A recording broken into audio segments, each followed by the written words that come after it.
Thank you very much, Dennis. Good evening, everyone, and welcome to a very special evening. A salute to BC Hockey.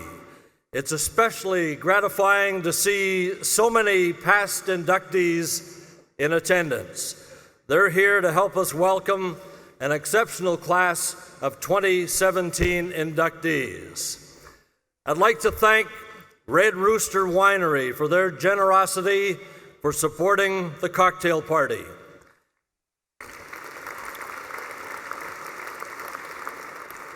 Also like to thank Boston Pizza and TSN as the associate presenting sponsors. And a special thanks, associate partners, the Vancouver Canucks, Molson Brewery, Okanagan Hockey Group, BC Hockey, Canadian Tire, Penticton Lakeside Resort, Hockey Now, Penticton Herald, Western News, and Bell Media Penticton. And mentioning the Vancouver Canucks, Trevor Linden is always with us, but he passed this one because he and his wife Christina just had a bouncing baby boy, so congratulations. A special welcome to members of the selection committee. Your commitment and dedication to the induction process is much appreciated. So it promises to be a fun evening, and representing TSN, we welcome back the voice of the Winnipeg Jets, Dennis Bayak. Dennis.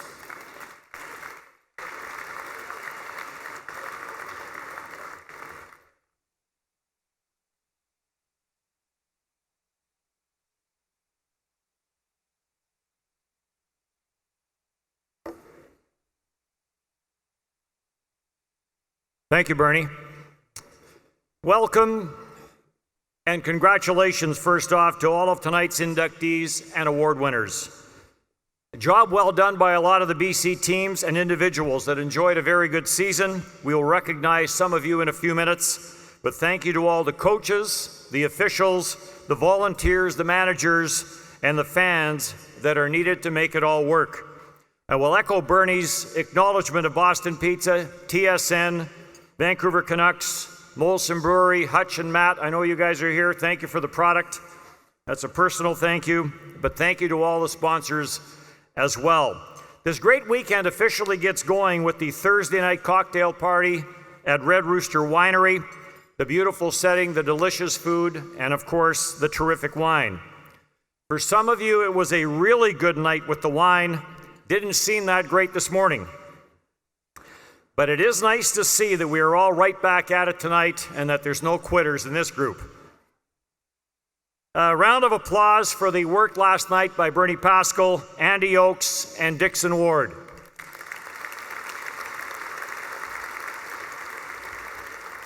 Dixon, well done. Again, you are truly an amazing individual. Very, very talented in what you do. Dixon, of course, is from LA, Leduc, Alberta.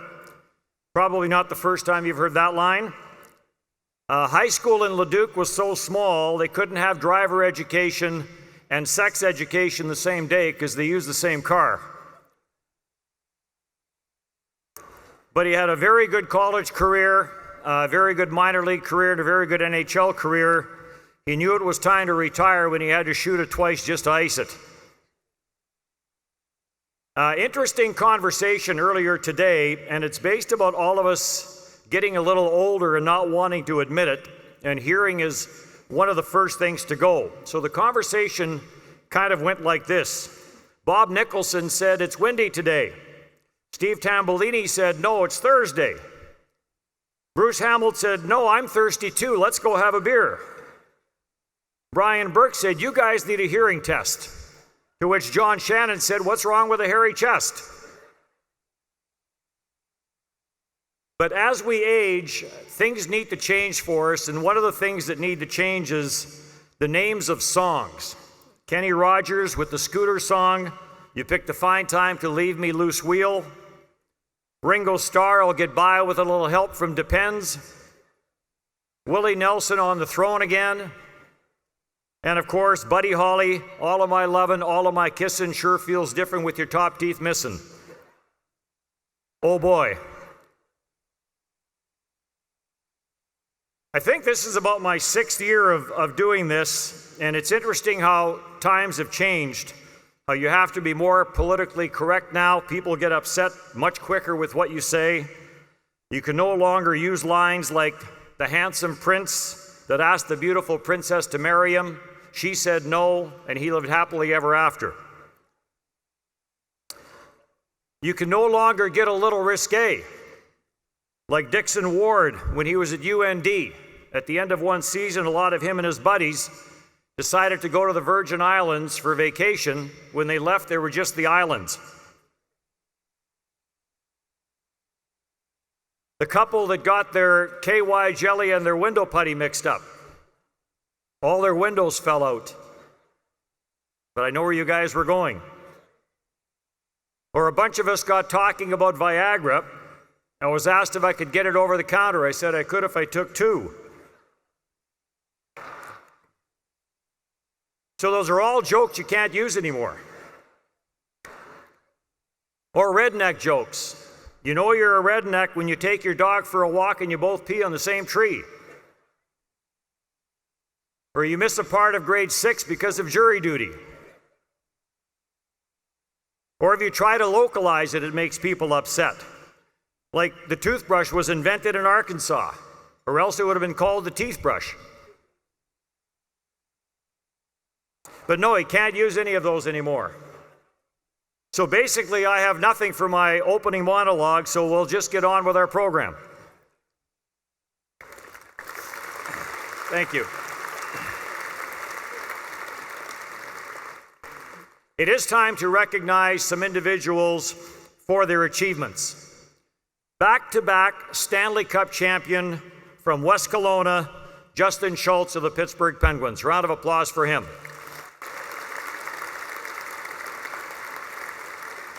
Linesman Shane Heyer from Summerland worked the Stanley Cup Finals for the 6th time, over 1,400 NHL games worked. Referee Kelly Sutherland, out of Richmond, just finished his 16th season as an NHL ref, was also selected to work the Stanley Cup Final. And team-wise, another great season for the Penticton V's, a league championship, and the champions of the Western Canada Cup that earned them a spot in the national championship.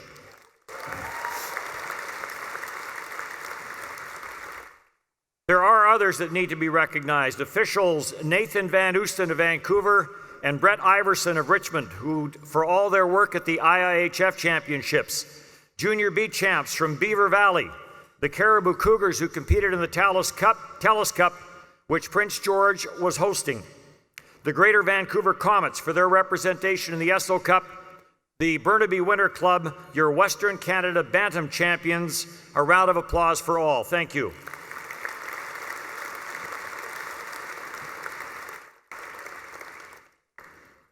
At this time, the BC Hockey Hall of Fame would like to honor Mr. George Melville and Mr. Jim Treleving and recognize their contributions with our Community Award.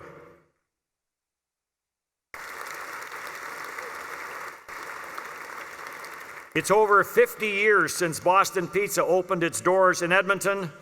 Not sure when the Great White North Pizza was invented, but it's still #1 on my pizza list.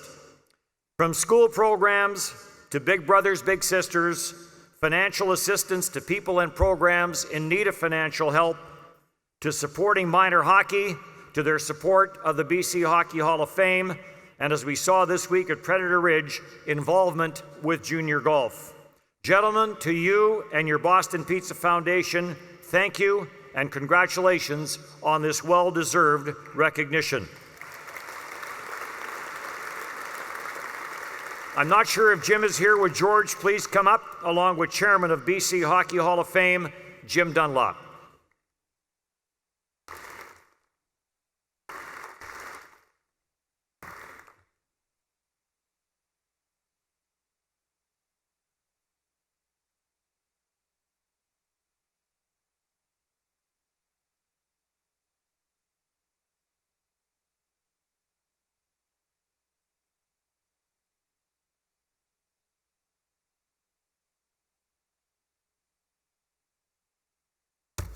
Cheryl Treleving is up for the presentation. Thank you.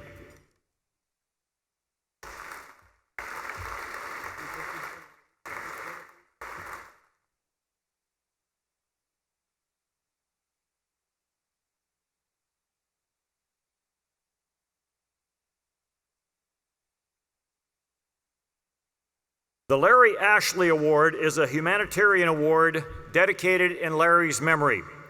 Trainers and equipment managers are eligible for this award. This year's recipient has come a long way from being a stick boy for the Red Deer Rustlers. At 12, he was sharpening skates. He loved the arena, but the stage also caught his attention.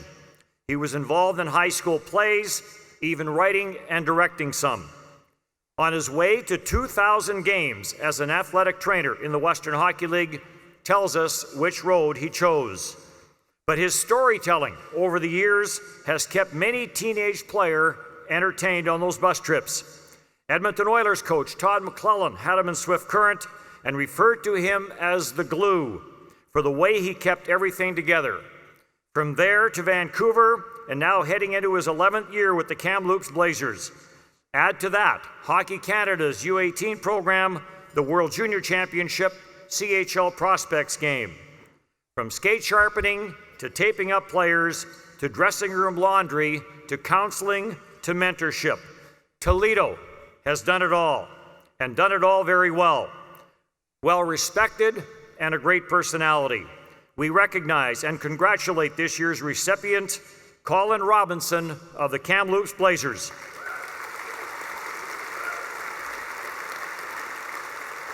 And would Colin please come forward, and to make the presentation the first ever recipient of this award, please welcome Pat O'Neill.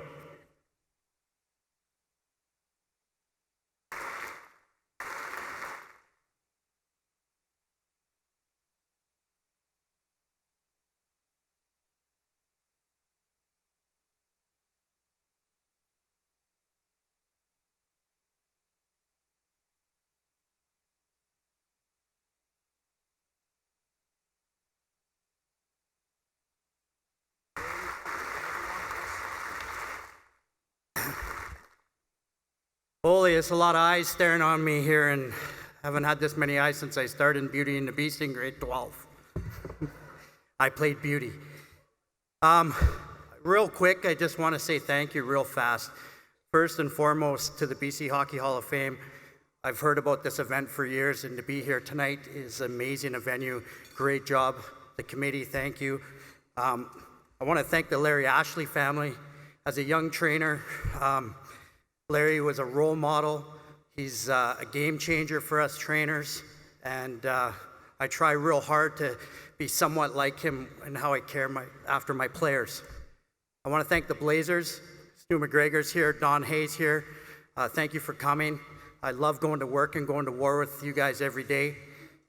I have to thank my children, Haley, Ty, and Lainey.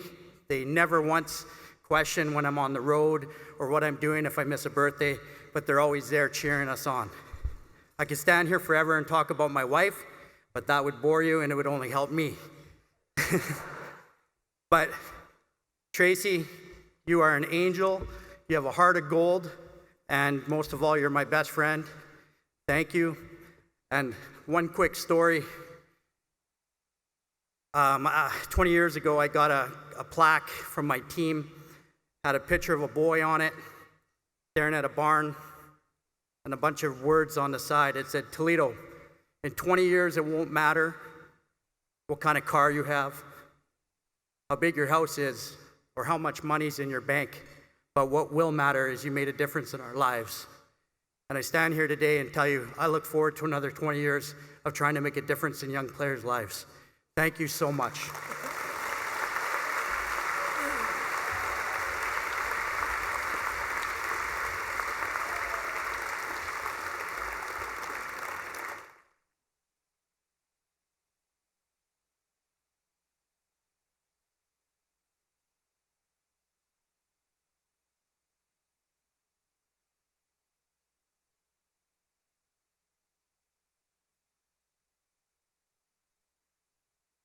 Get a few more drinks into him. The explanation of the Toledo nickname might be even getting better.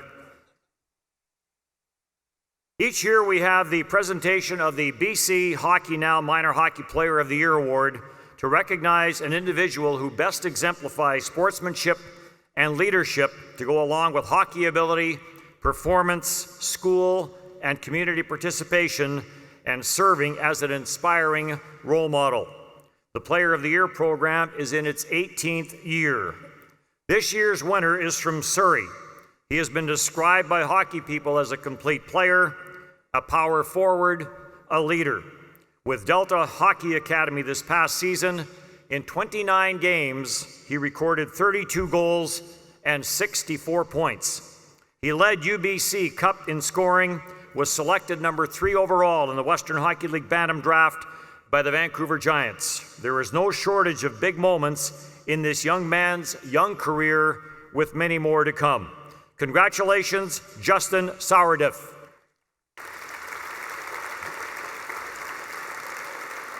And would Justin please come forward, and we'll ask publisher of Hockey Now magazine, Larry Feist, to come forward to make the presentation.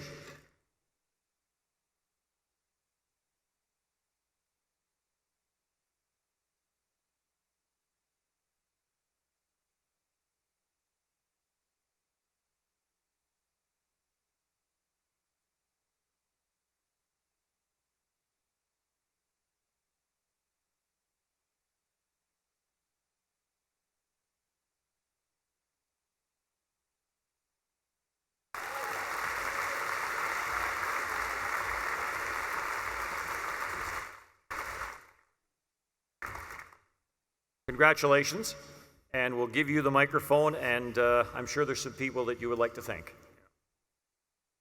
I'd like to thank my parents and my grandparents for, helping me and supporting me through my hockey career, and I just can't thank them enough for all the sacrifices they made, and my little sister too, driving to the rink every day, and I'm just really proud of how far I come, so I'd like to thank all of them.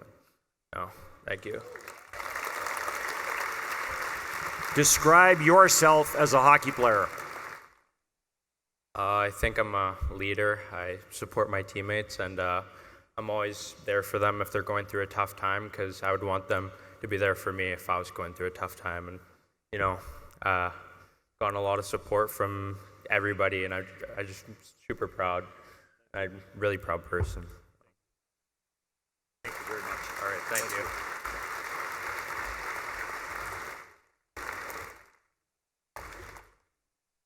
Reminder that the silent auction will close at 9 o'clock. Many great items, and the bidding by right now looks like it's pretty good. So let's keep that going. Of course, all to raise funds for a much needed cause and much needed funds. So also check inside your program. There's a couple of live auction items that will get auctioned off here shortly.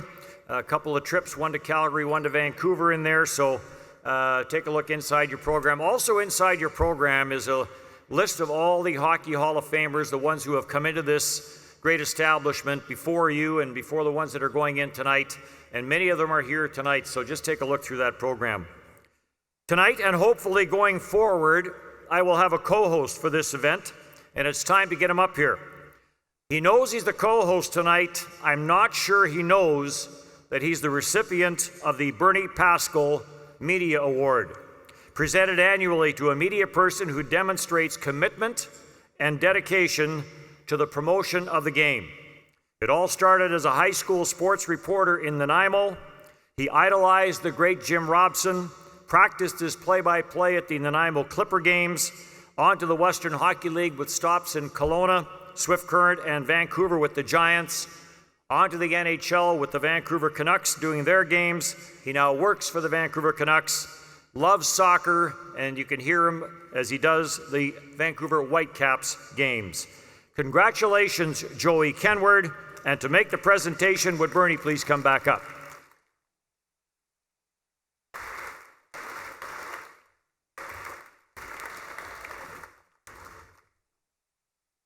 And we're going to put him to work right after he gets this award, too.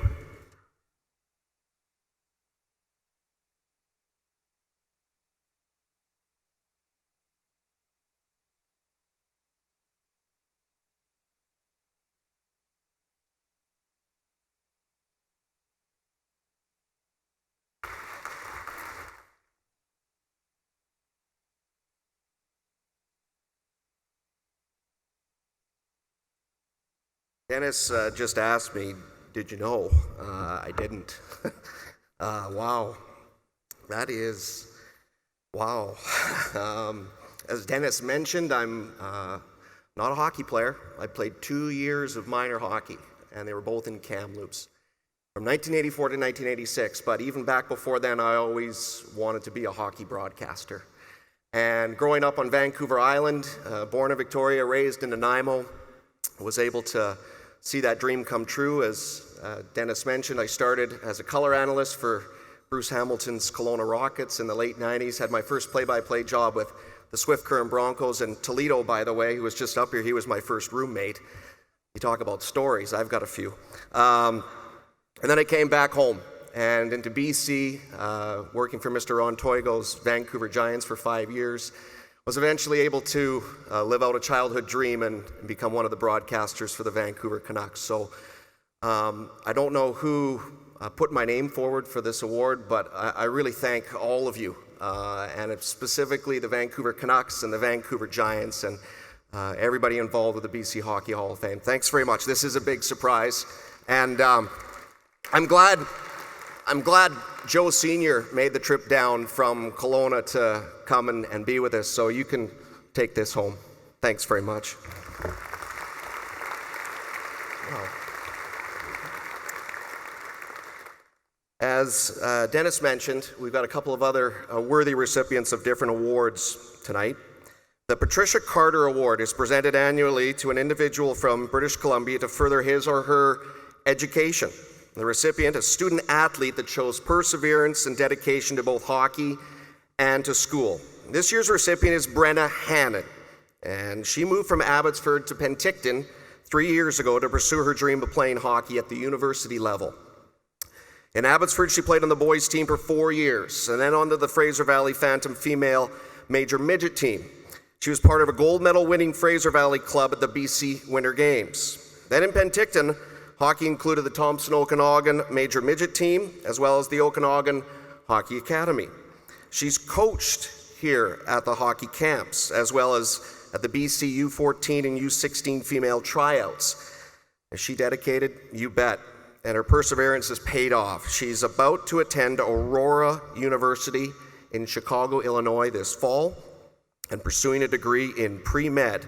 Oh, and she's also going to continue to play hockey as well. Congratulations, Brennan Hannon. Come on up, please.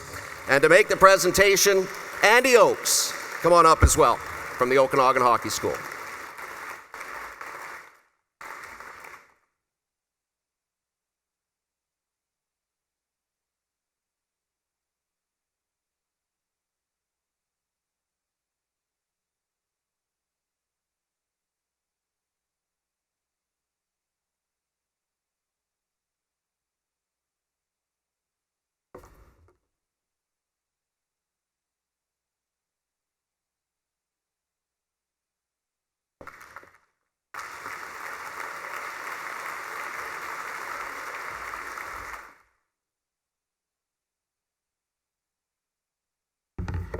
Good evening and thank you. I would like to take this time to thank my coaches and Okanagan Hockey Academy for continually supporting me and pushing me to achieve my dreams. I would also like to thank my family, my siblings, my mom, my dad, my stepdad, and my nana. Words cannot describe how thankful I truly am for their guidance and love.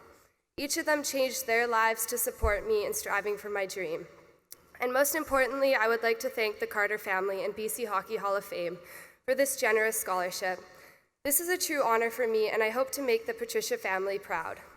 Your assistance has helped me to be able to pursue studying pre-medicine while also playing NCAA hockey at Aurora University in Chicago. Without this caring support group that has grown over the years, I would not have been able to achieve the dreams I have today. Thank you.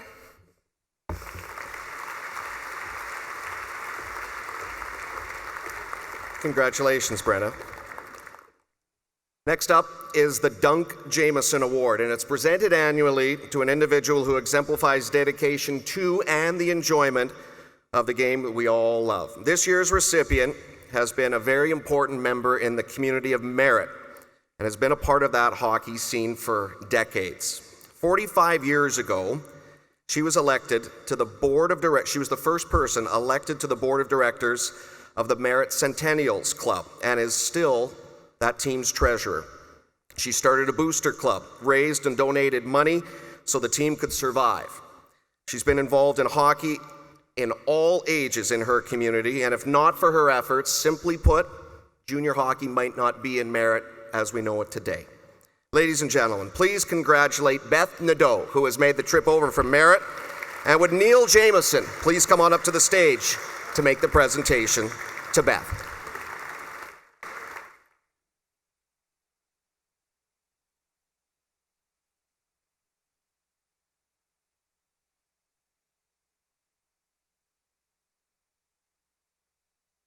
Is Brian Barrett with us? Can Brian come on up to make the presentation? Sorry on short notice, Brian.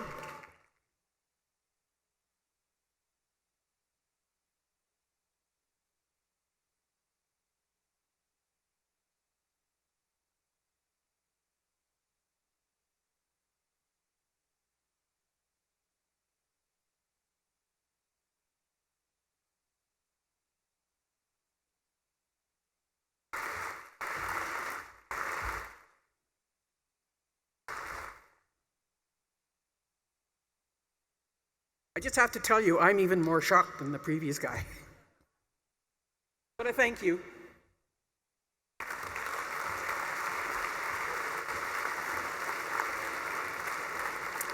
Thank you, Beth.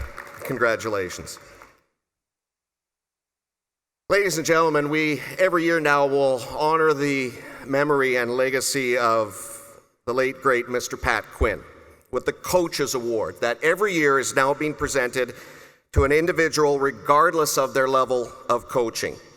Coaches that assist, educate, share excellence, and most importantly, help develop hockey players. This is the second year that this award is being presented, and we want to thank our friends from Canadian Tire for their sponsorship. And while this year's recipient is about to coach at a brand new level that I know he's excited to be a part of, his career to this point, both on and off the ice, has been one to remember. Born and raised in Castlegar, BC, Travis Green started his hockey career playing 4 years in the WHL with the Spokane Chiefs and Medicine Hat Tigers. After being a second-round draft pick in 1989, Travis went on to play 970 National Hockey League games with the likes of the New York Islanders, Anaheim Ducks, Arizona Coyotes, Toronto Maple Leafs, and Boston Bruins. After retiring as a player, Travis began his coaching career with the WHL's Portland Winterhawks, both as an assistant and interim head coach. Among his highlights in Portland included winning a WHL championship in 2013, as well as leading the Hawks to an appearance in the Memorial Cup final that same year. Green's next step in coaching saw him move to the American Hockey League, where he was the bench boss with the Utica Comets for 4 seasons. He had a winning record every year with Utica, which included leading the Comets to the Calder Cup final in 2015. This year, Travis was named the 19th head coach in the history of the Vancouver Canucks, and is just the second bench boss the Canucks have ever had that was born and raised in British Columbia. The recipient of the 2017 BC Hockey Hall of Fame Pat Quinn Coach Award is Travis Green. Good evening, everyone. It's an honor to be receiving this award tonight. I'm sorry I can't be in Penticton to receive it, as I'm currently in California celebrating my daughter's high school graduation with friends and family. I had the honor to play for Pat Quinn in Toronto, and to receive an award that stands for everything Pat stood for is very special to me and very dear to my heart. We all know he was a great coach and made so many young men better hockey players. Maybe the biggest and probably the most important lesson I learned from Pat was how to care for your players first and foremost. He treated us all like individuals, he treated us all like men, and we all knew that he wanted the best for us both on and off the ice. Coaching's not just about X's and O's. It's about creating relationships and striving to make each player maximize their talents and skills.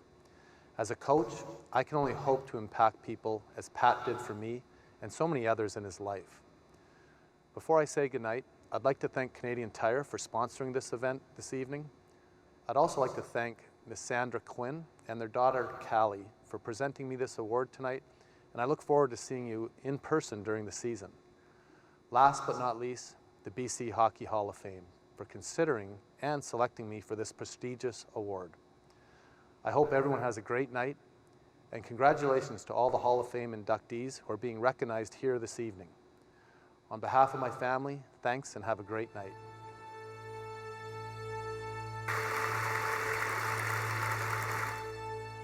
And at an upcoming game at Rogers Arena this year, I know Sandra and Callie Quinn are going to be on hand to present Travis with his award. So thanks to the Quinn family again, and thanks to as well Doug McMillan and Canadian Tire for their sponsorship of the annual award.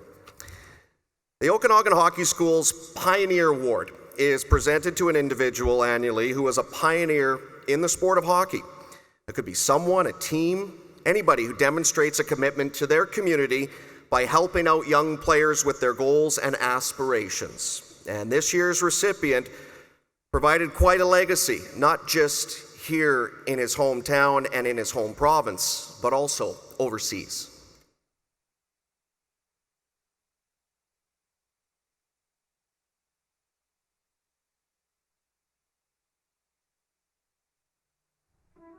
The fate of European hockey turned when a wide-eyed tourist from Trail, BC happened to spy a poster for a game at Prague's Winter Stadium.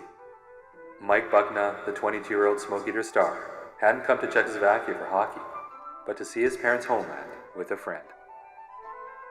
But after the game, Buckna stayed to try out for the Prague team. He took the ice in borrowed gear and revealed himself to the Czech coach as a gift from the hockey gods. Signed as a playing assistant coach and possible savior, Mike Buckna led Prague to a Spengler Cup, and then the national team to World Championship bronze on Czech ice in 1938. Buckna preached hard work and head work, physical and mental conditioning to play a high-paced, high-pressure, puck possession game.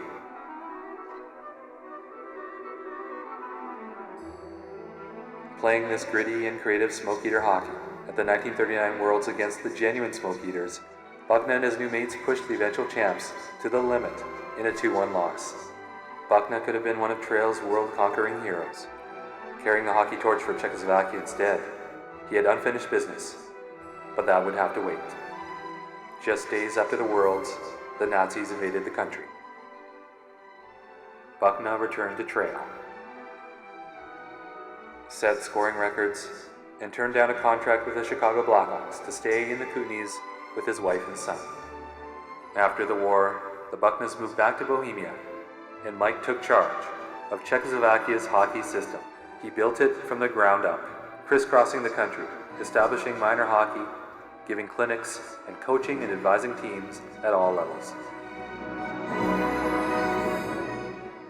At the 1947 World Championships in Prague, Coach Buckna eyed the prize that had eluded him 8 years earlier.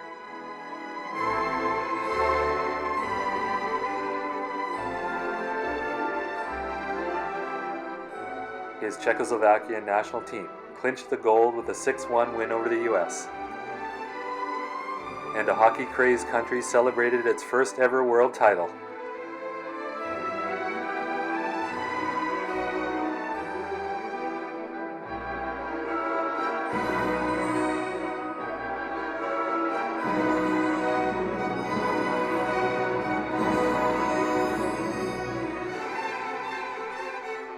At the 48 Olympics, the reigning world champs played Canada to a draw and beat the rest, outscoring the Canucks 80-69. 9 nations have entered the hockey tournament. The Americans are to play against the Czechs today. The Czechs have an excellent technique and are just as tough as their opponents. Losing the gold to Canada on goals for against ratio, the Czechoslovaks still proudly accepted Olympic silver. But days later, the country was overthrown by communists. And again, Coach Buckna was forced to go home. War and politics conspired to limit Buckna to only 6 years in Europe, but its impact was transformative. The Soviets copied his brand of hockey from the Czechs. The Swedish Federation proclaimed the Trail native as the man who made the greatest achievement in European ice hockey. In 1978, Mike Buckna was summoned back to Prague to be officially recognized as the father of Czechoslovakian hockey. The Pioneer Award goes to a tourist who became the guide, to an apostle of Canada's game who led his ancestral land to the sport's promised land.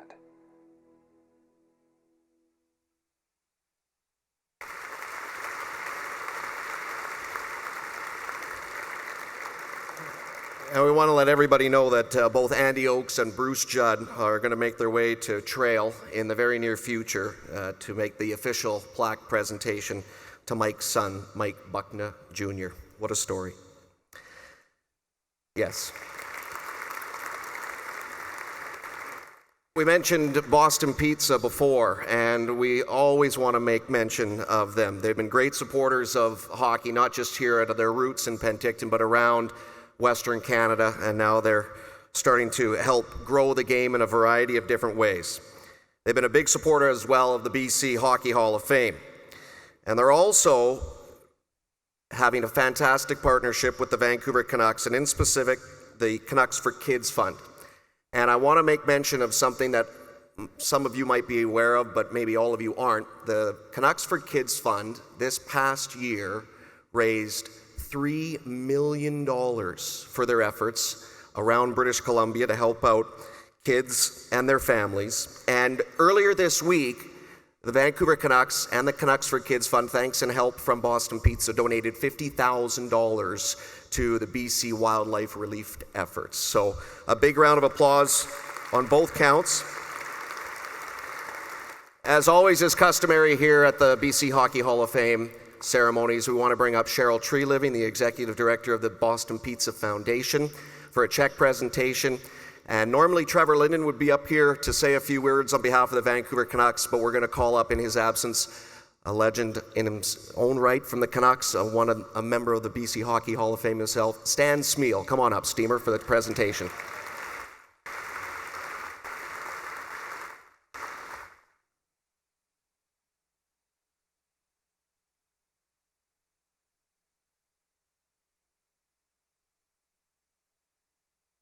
For those of you who can't see the check, it's written out in the amount of $10,000 for this year.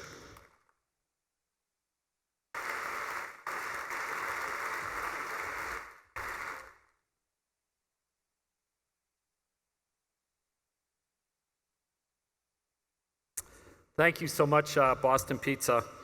Giving back to community is a big part of the Canucks. There's a long legacy that continues today. Like Joey said, last year, Canucks for Kids Fund raised over $3 million for the kids of BC. And it's because of events like this, but more so fans like you supporting Canucks for Kids Fund, and we want to thank you.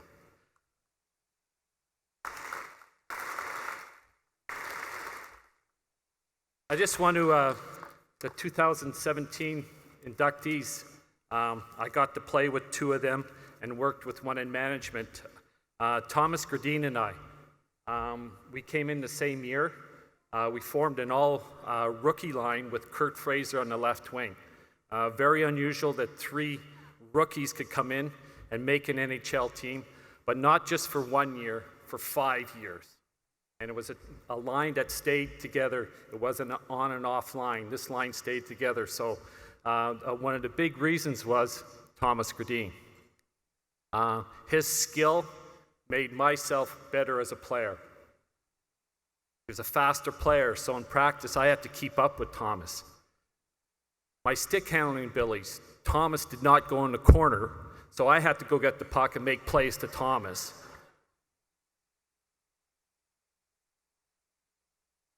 The other, in the 80s,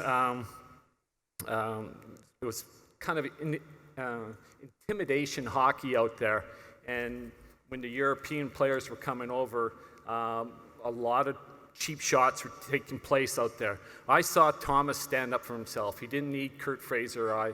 He stood up for himself up there and dished it out more than he got it. So Thomas, congratulations here tonight. Very well deserved. Tony Tanti. At Red Rooster, someone said it's a pure goal scorer. And I rate him right up there, right behind Pavel Bure. He could score from anywheres. He was one of the most accurate shooters in the game. He also went to the dirty areas, and that was in front of the net.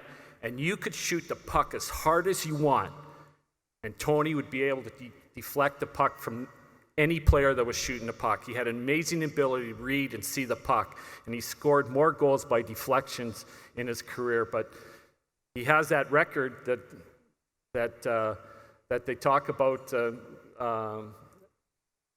Gretzky had in the Ontario Hockey League, that Tony had at the same time.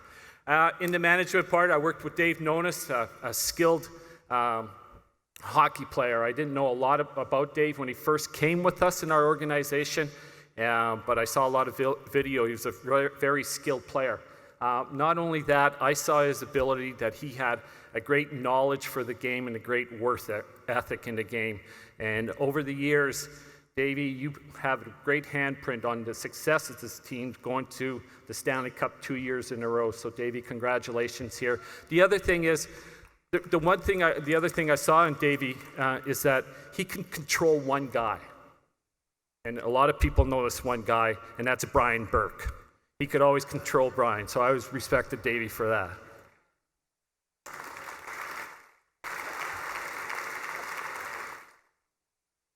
Ron Toigo brought junior hockey back to Vancouver. Not only brought it back, but brought it back with a lot of respect. A lot of his players have gone on and played in the NHL. A lot of players have gone on and been respectful people within their communities. And that's because of Ron Toigo. Congratulations, Ron.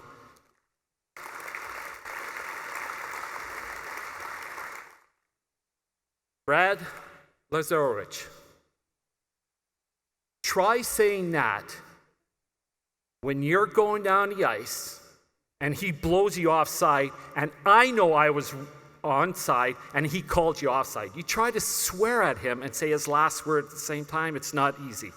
But the one thing I have to say about Brad, and I was talking to him last night, it's great to see the officials get honored here and recognized. And not only recognized, Brad, very well deserved, so congratulations.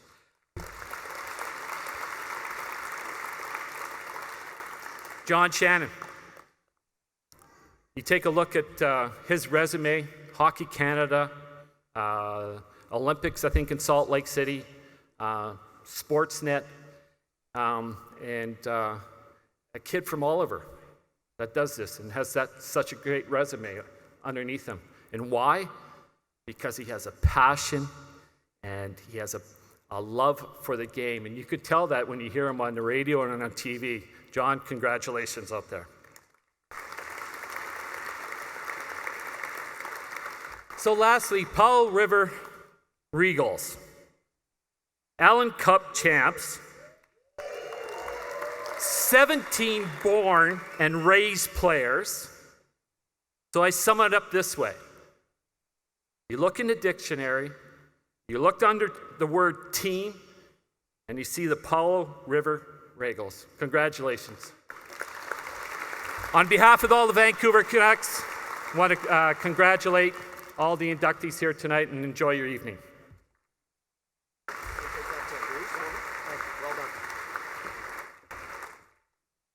Thank you, Stan. And thank you as well to Boston Pizza for your continued support of hockey here in British Columbia. As Stan mentioned, we've got some fantastic individuals who are going to be inducted into the hall shortly. But we're going to start with our team induction tonight. And as he just mentioned, this group of young hockey players, they're not young anymore, and you're going to see them in a moment. They're young at heart. They were last night up at Red Rooster. This was a team that helped put its small community from the Sunshine Coast on the national hockey map, winning a championship that, trust me, is one of the hardest hockey trophies to win in our country. Take a look.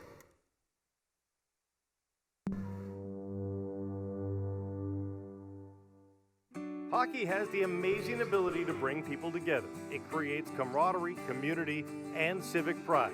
It provides memories for children and adults alike, allowing people to use the term we. We played them. We scored. We won. This is the story of the 1997 Powell River Regals, a team that showed that when a community comes together, anything is possible. Hockey has a long history in Powell River dating back to 1955 when the Willingdon Civic Arena was completed. There is no junior hockey in the area, so senior men's hockey is what local kids dreamed of. Playing on the Regals and competing for an Allen Cup is what it's all about. I'm one of the local kids, born and raised in Powell River.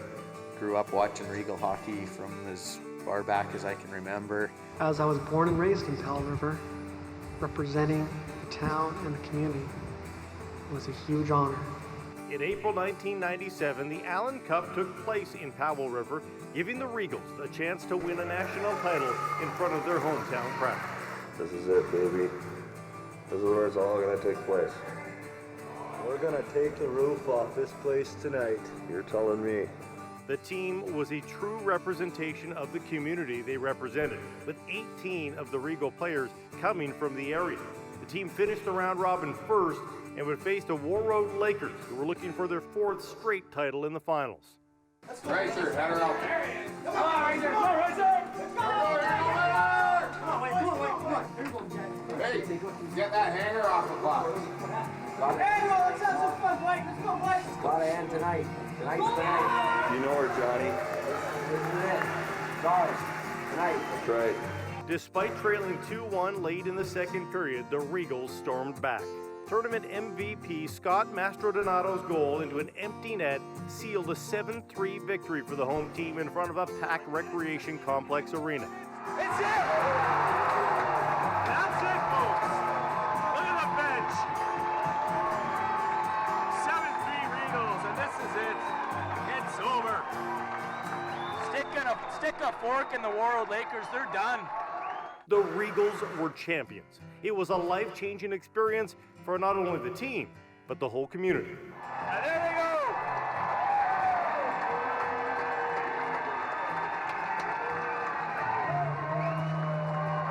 There we are, folks. 97 Allen Cup champion, the Powell River Regals. Look at that. It's their Stanley Cup, folks. One of my favorite memories of winning the Allen Cup was getting to drink out of the cup. It being my very first Canadian championship. So absolutely amazing to celebrate it with a great bunch of guys. And it's been quite a few years ago, but what an amazing time it was. Looking at how full that building was, just packed to the rim, standing room only. All the aisleways were just packed with people. It was the most people I'd ever seen in that building. And for us to win that championship with 18 local guys was pretty special. The real reward is the experience of the community spirit and the backing and just the feeling you get when you experience that level of support. I grew up watching most of the players play for the Regals, so it was great to play alongside them. Receiving this award and being recognized for playing at a competitive level of hockey with both my brothers is an honor. Boy, did we party. We obviously had our own little celebration or big celebration to ourselves, but the moments of going upstairs into the complex where hundreds of people were literally waiting, and they were well on their way. Of course, probably been partying all day, and by this time it was probably 11 o'clock at night, but that room full of people was something else. My favorite memory from the Allen Cup was holding up that cup finally and just giving it the biggest kiss. It was outstanding. No one told us how to get in shape. No one told us what to do. We all been somewhere, done something, but fell through the cracks of life or made our own destiny. But we pulled it all together with a group of guys, all from hometown, a whole bunch of them. Pretty special. This is a story I'll be able to tell my kids over and over, whether they like it or not. Please welcome the 1997 Powell River Regals as honored members of the British Columbia Hockey Hall of Fame, class of 2017.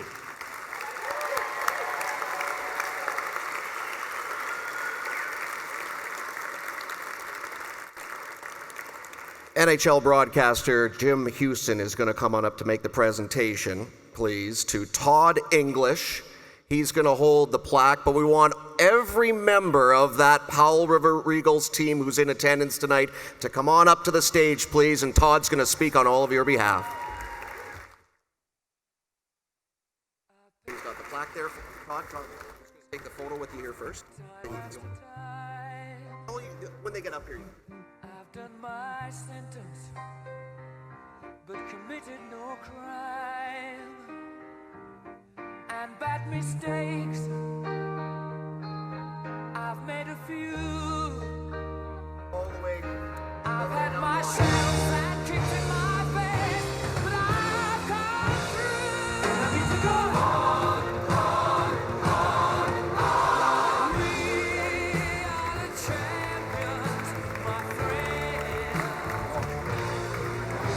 and we'll keep on fighting till the end. We are the champions.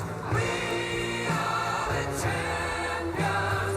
No time for losers, 'cause we are the champions of the world. Mr. Rice. Mr. Rice. Mr. Rice. Right over here. You guys get over here. Holy cats. Curtain Well, Joey wanted me to say everybody's name on the way up, but I think there's too many of them, so I'm not going to name everybody, because if I forget somebody's name really quick, I'd be really in trouble. Anyway, just before I talk about the team, what a monologue it was. We didn't know how that was going to be made. We sent some videos in, so for the guys that sent the videos in, thank you very much.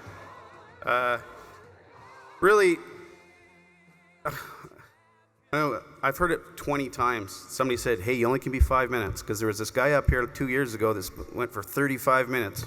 I said, okay, look, Joey, I'll take 4 or 5 minutes, maybe 6 at max. Before I get talking about the team, I first want to thank our other inductees and congratulate them and all the inductees of the past. What an honor it is to be here. And we were talking to some of them last night, and I was thinking about the 6 degrees of separation. Well, the hockey community is less than a degree. And I'm thinking, okay, Tony and Thomas played with our loved Gary Lupel.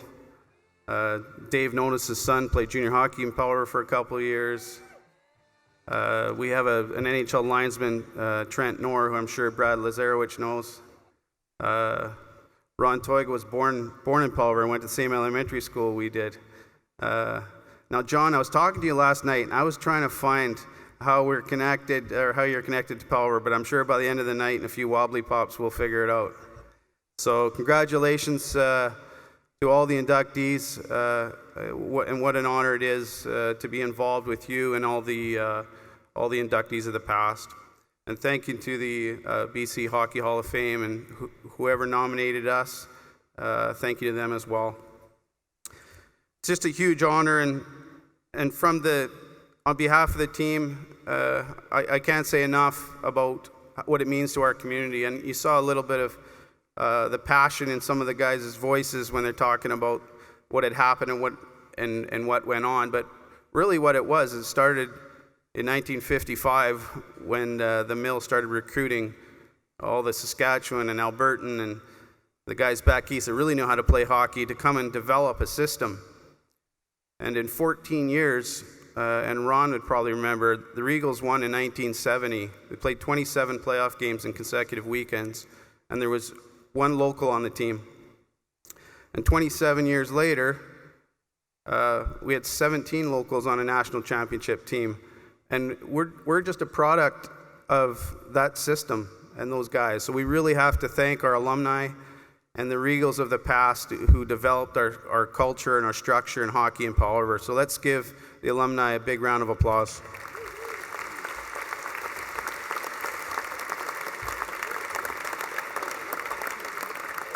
Now this, as you can see, this team is very special. We had the Dirty Dozen in the 1980s. There was 12 or 14 of us, never missed a road trip, never missed a practice, and never missed wings and beer on Thursdays. But we played through the Quesnel Kangaroo era and never could beat them. We took almost 14 years before we won a provincial championship in 1993. And then we really started building a team, and we're getting into our 30s by this time. And some of the young guys started coming back, and by 1995, we made it to our first Allen Cup. And from 95 to 06, this team was 11 times provincial champion, 7 Allen Cup tournaments, 4 final games, 3 Allen Cups, and a silver medal at the Nagano Cup as Team Canada. And it's a product of good teams and good hard work. Our players, especially this group here, we just battled and battled and battled every year, and we hosted it in 1997 and got to win in front of our family and friends. And I got to say that the 6 or 7 non-Powell River guys were quickly adopted to our community, and I know they have a real special spot in their heart for Powell River. So thank you guys for being there for us and helping us win a national championship.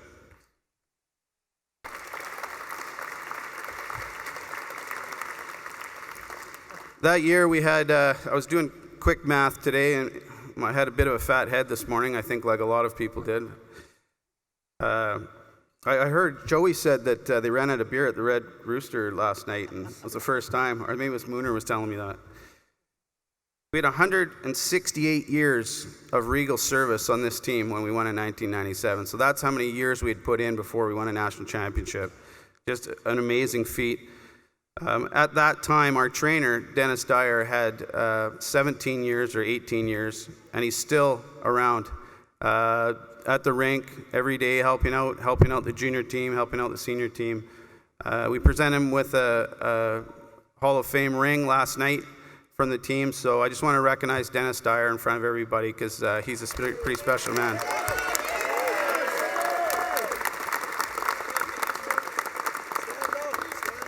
Yeah, that's a...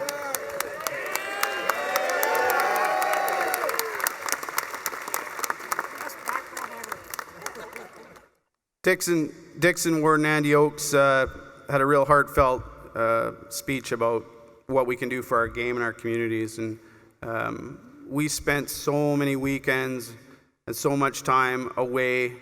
I know a lot of our players, after they finished playing, got involved in minor hockey and are really the minor hockey coaches, the rep coaches, and are developing their kids and our other kids in our community. So that was really important to us. And so Andy, and I don't know if Dixon's here, we're doing our best in Powell River to keep that going and build that, and we really appreciate what you do up here in the Okanagan and what the Okanagan does for minor hockey and hockey in general. So in closing, thank you very much, and thanks to our team, and on behalf of our team and our community, we're honored to be here, and thanks again.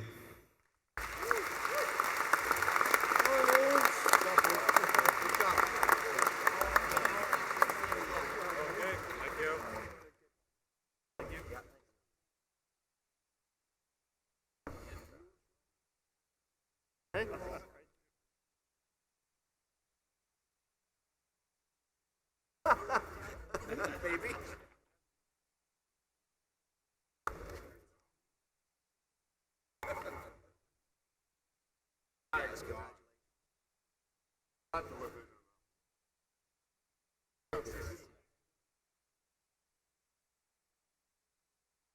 Hi, Buck.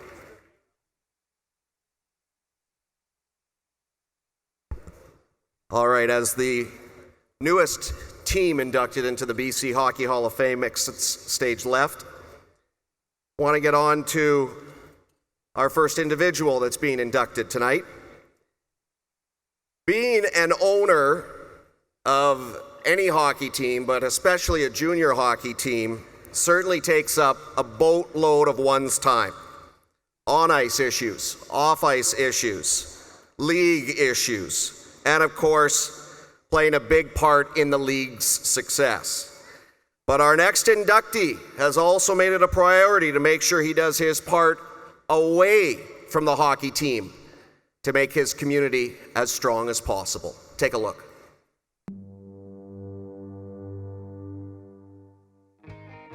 You don't have have to look far to find someone who has felt the impact of Ron Toigo. Well, I think he's meant a lot to junior hockey in the Lower Mainland and throughout the province. He's just always involved in promoting the game, and I think that promotion has caused a lot of growth in young players becoming real good junior hockey players and getting to their future in the NHL. What he's done for my life and my career, without that opportunity, I probably wouldn't be here today. He's just an amazing person. I think he did a lot for every single guy that's ever played for the Giants, I think, and a lot for hockey around the community. So he's a great person, and he should be in there for sure.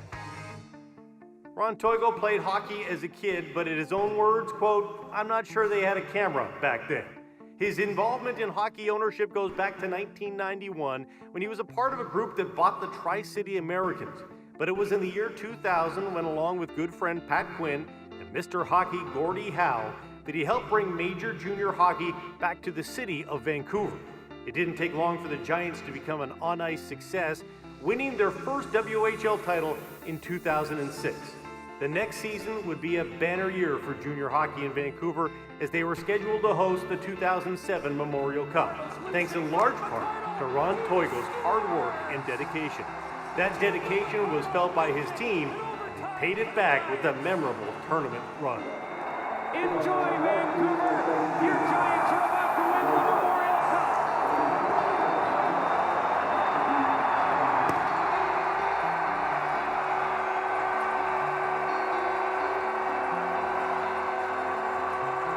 Ron, to me, is one of the best people in hockey, and I think a lot of guys get into buying franchises because of the fame or sometimes the money.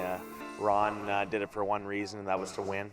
In 2006, Toigo made another impact on the game of hockey in this country when he was part of a group that brought the World Junior Championships to the city of Vancouver.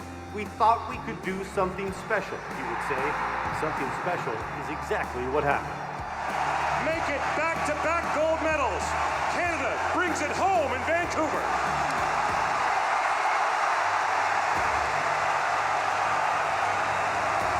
Despite all the success on the ice, the people that have been most impacted by Ron Toigo are the hundreds of players that have benefited from his generosity. I owe a lot to Ron.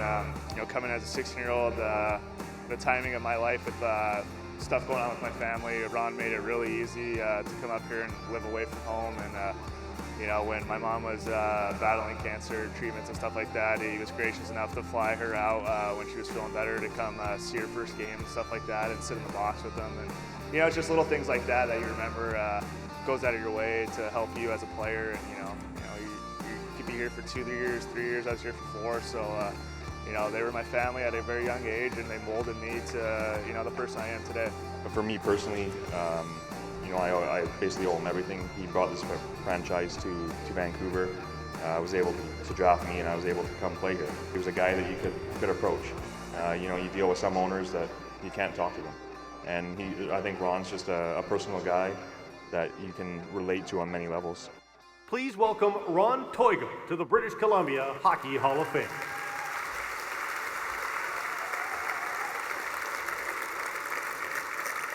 Ron's going to make his way up to the stage. Fellow owner of the Kelowna Rockets and the WHL, Bruce Hamilton's going to make the plaque presentation. Ron Toigo's Vancouver Giants 10 years ago had won a Memorial Cup. 14 players off of that team wound up playing games in the National Hockey League. Congratulations, Ron. Well done.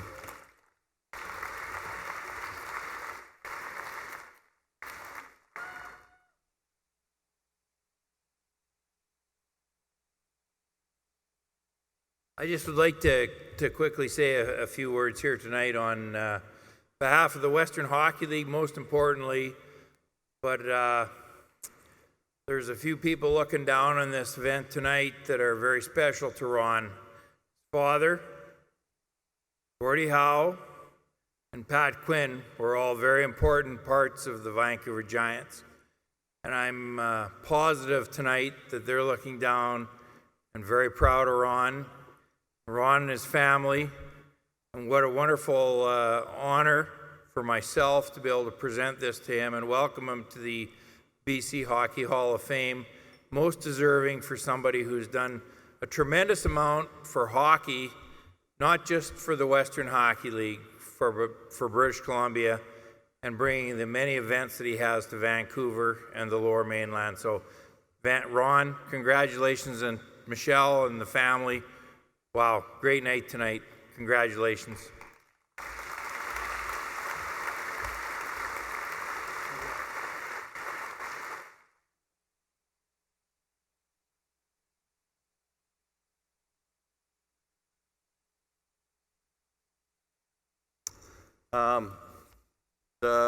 This is a real great honor, and Bernie and the nomination committee, I can't tell you how much I really appreciate it. Powell River Regals, congratulations. It's where I was born, my hometown. It's what a great night to do it the same night as you. Toledo, you started with us in Vancouver, and we still miss you.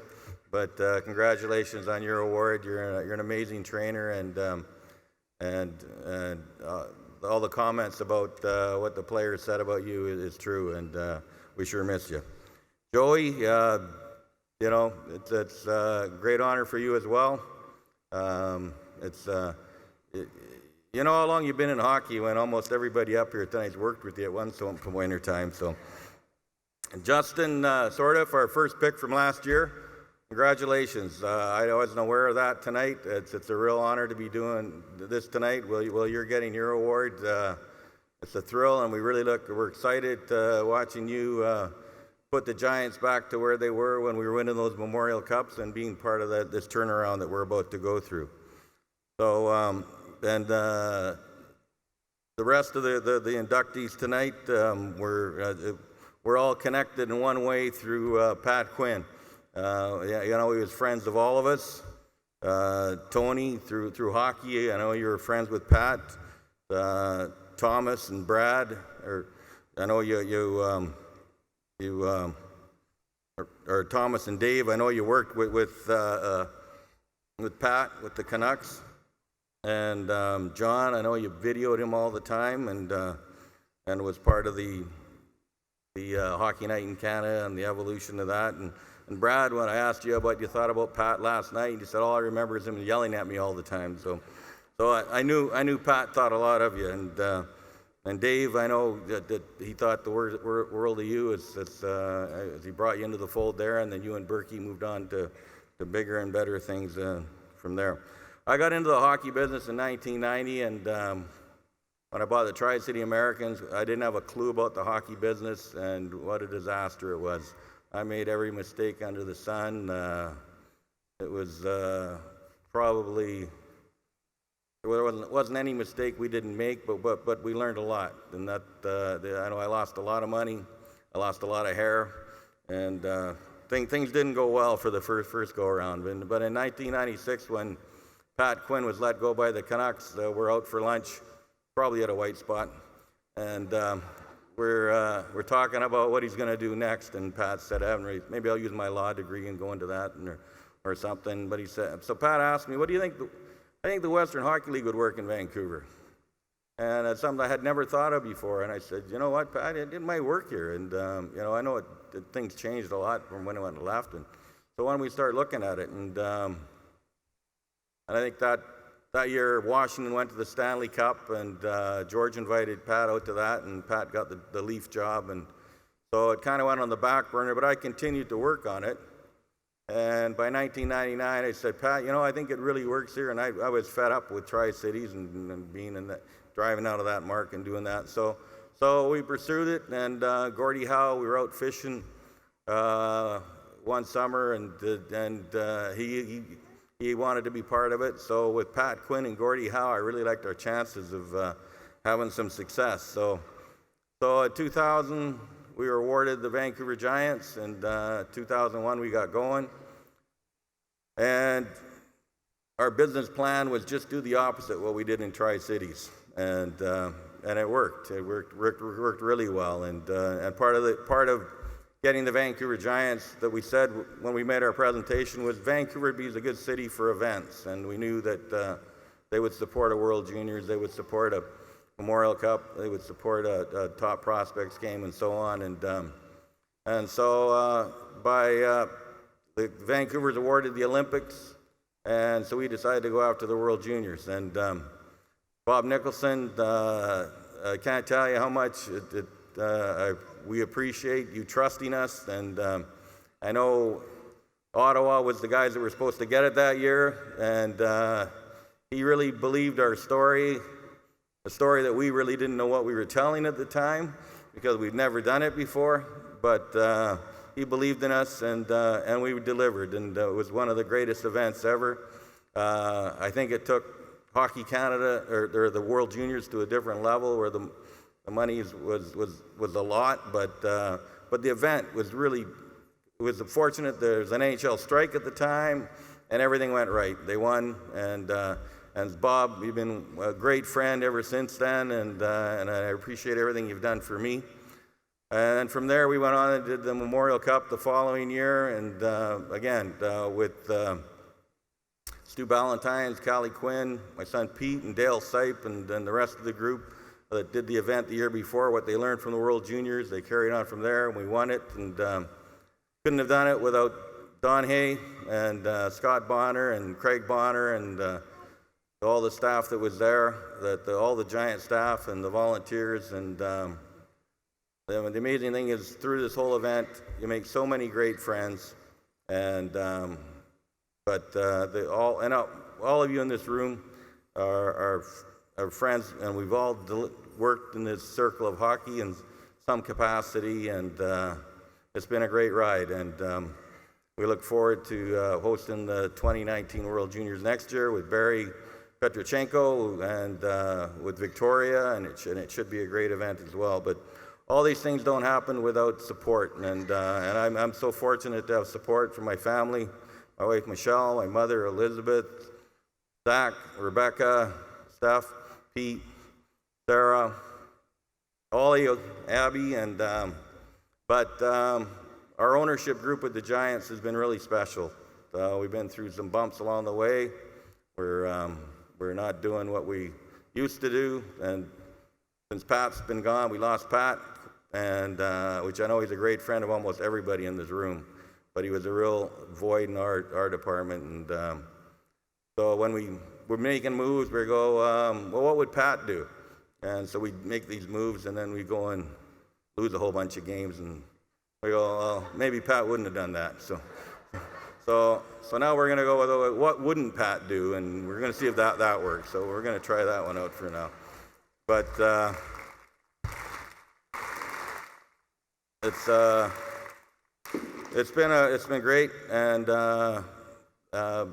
Michael and Louis Buble have been great supporters. Bruce Allen, Katie Ann, thanks for coming up. This is great, and your support is really important. Sultan and Kamal, Tara, it really makes it work when I know we got those guys behind us. And Sandra, I know it's a heck of a void for you, Pat not being there, but your support is really important in how we make this work. And you know, Pat's always a kidder, like you guys always know. I used to think he's a kidder, but one of the things Pat used to always say, there's nothing more limited than being in limited partnership with Ron Toigo. And so I think he was kidding. But anyways, thanks everybody, and nomination committee, really appreciate it. Thank you.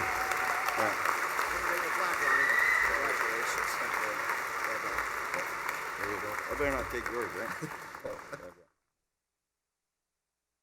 Thanks, Ron. Folks, when we talk about hockey, we're obviously talking a lot about players, coaches, management, owners, fans. Sometimes we forget about those people that the game needs, because without officials, we don't have a game. And our next inductee made a very long living at the highest level of the sport after he first put on the stripes here in British Columbia.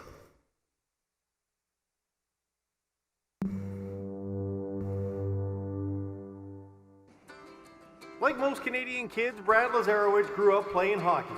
At 16, while hanging around the rink after playing, Brad was offered $5 to referee for the Adams game that followed. Brad accepted, and the rest, as they say, is history. 4 years later, he made his way to the WHL, and in 1986, he was part of the crew that officiated the Memorial Cup in Portland. It was while in junior that he met another future NHL linesman, Shane Hyatt. We had a lot of fun together over the years. I was thinking one time we were in junior hockey back in Kamloops over 30 years ago, and we had a cab driver driving us to the rink, and when he found out what we did, he thought we should have an electric shock that we could use to shock the players so they would quit fighting. And still to this day, sometimes when we see each other, we'll laugh about that. Lazarowicz worked his first NHL game in Winnipeg in October 1986, and an electric shock would have proved useful in those rough and tumble days. Fights were commonplace, and breaking up those fights was part of the job. People talk about how tough hockey players are, but Brad Lazarowicz's highlight reel is proof that being an NHL linesman is no cakewalk. Matthew Barnaby now trying to make a end run around the pile, but couldn't get going. Brad Lazarowicz is he's a big, strong boy, Brad Lazarowicz, and he's going to put Barnaby against the glass. Brad was one of the guys who was into fitness before it was even fashionable to be fit. He was always very good with his fitness, and I think that was one of the things that allowed him to be successful for such a long time. And he just performed at a high level for a long, long time. Through many bumps and bruises, Lazarowicz built a relationship with the players that was based on mutual respect and survival. He worked 1,971 regular season NHL games, more than any other active linesman, and 7th most all time. He has also officiated 204 playoff games, including appearances in 3 Stanley Cup finals. He worked the World Cup of Hockey in 1996 and 2004, as well as the 1996 All-Star Game and 2014 Heritage Classic. In April 2016, 30 years after working his first NHL game in Winnipeg, Brad Lazarowicz's career came full circle. I didn't know your first game was here. Yeah, that's why I came full circle. Awesome. Yeah. That's awesome. So just in 30 years, it's good enough. I really... What year did you start? 86. 86. I was 4 years old. Oh, thanks, Jared. I just chewing me up, man. I had the pleasure of working with you for 25 years in the National Hockey League. You brought passion, professionalism, the knowledge of the rules. Each time we worked together made my job that much easier. You were the true professional person on the ice and off the ice. Speaking of off the ice, how about our doubleheader happy hour in Denver? How about our gambling trip to Reno, Nevada, and Alcatraz in San Francisco? Brad, I enjoyed each and every day, whether we were on the ice or off the ice. You made hockey and my life away from home that much better. He just performed at a high level for a long, long time. You know, he worked numerous Stanley Cup final series, he worked All-Star games, he worked World Cup games. He was just a real good mentor and a role model for a lot of our officials in general. He just was always a professional and always performed at a high level, and also brought humility to the job. You know, it was never about him. He just wanted to do a good job every night, which he did. So congratulations, Brad. Well deserved. All right, man. Thank you so much, guys. Thank you, brother. You got a lot of hockey left. I know. I got no hockey left. Thanks, buddy. Brad says he misses the grind, but now gets to spend more time with wife Catherine and daughters Kimberly and Sarah, who he calls the most important parts of his life. Please welcome 2017 BC Hockey Hall of Fame honoree, Brad Lazarowicz. Come on up, Brad. Bernie Pascal is going to make the presentation.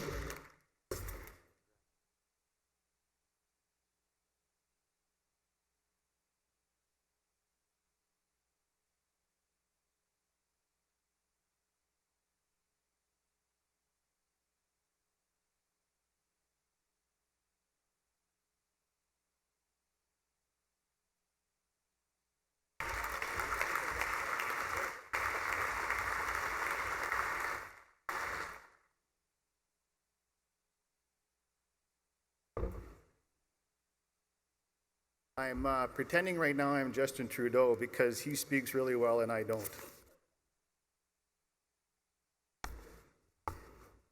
Got to put these on so I can see what I'm doing.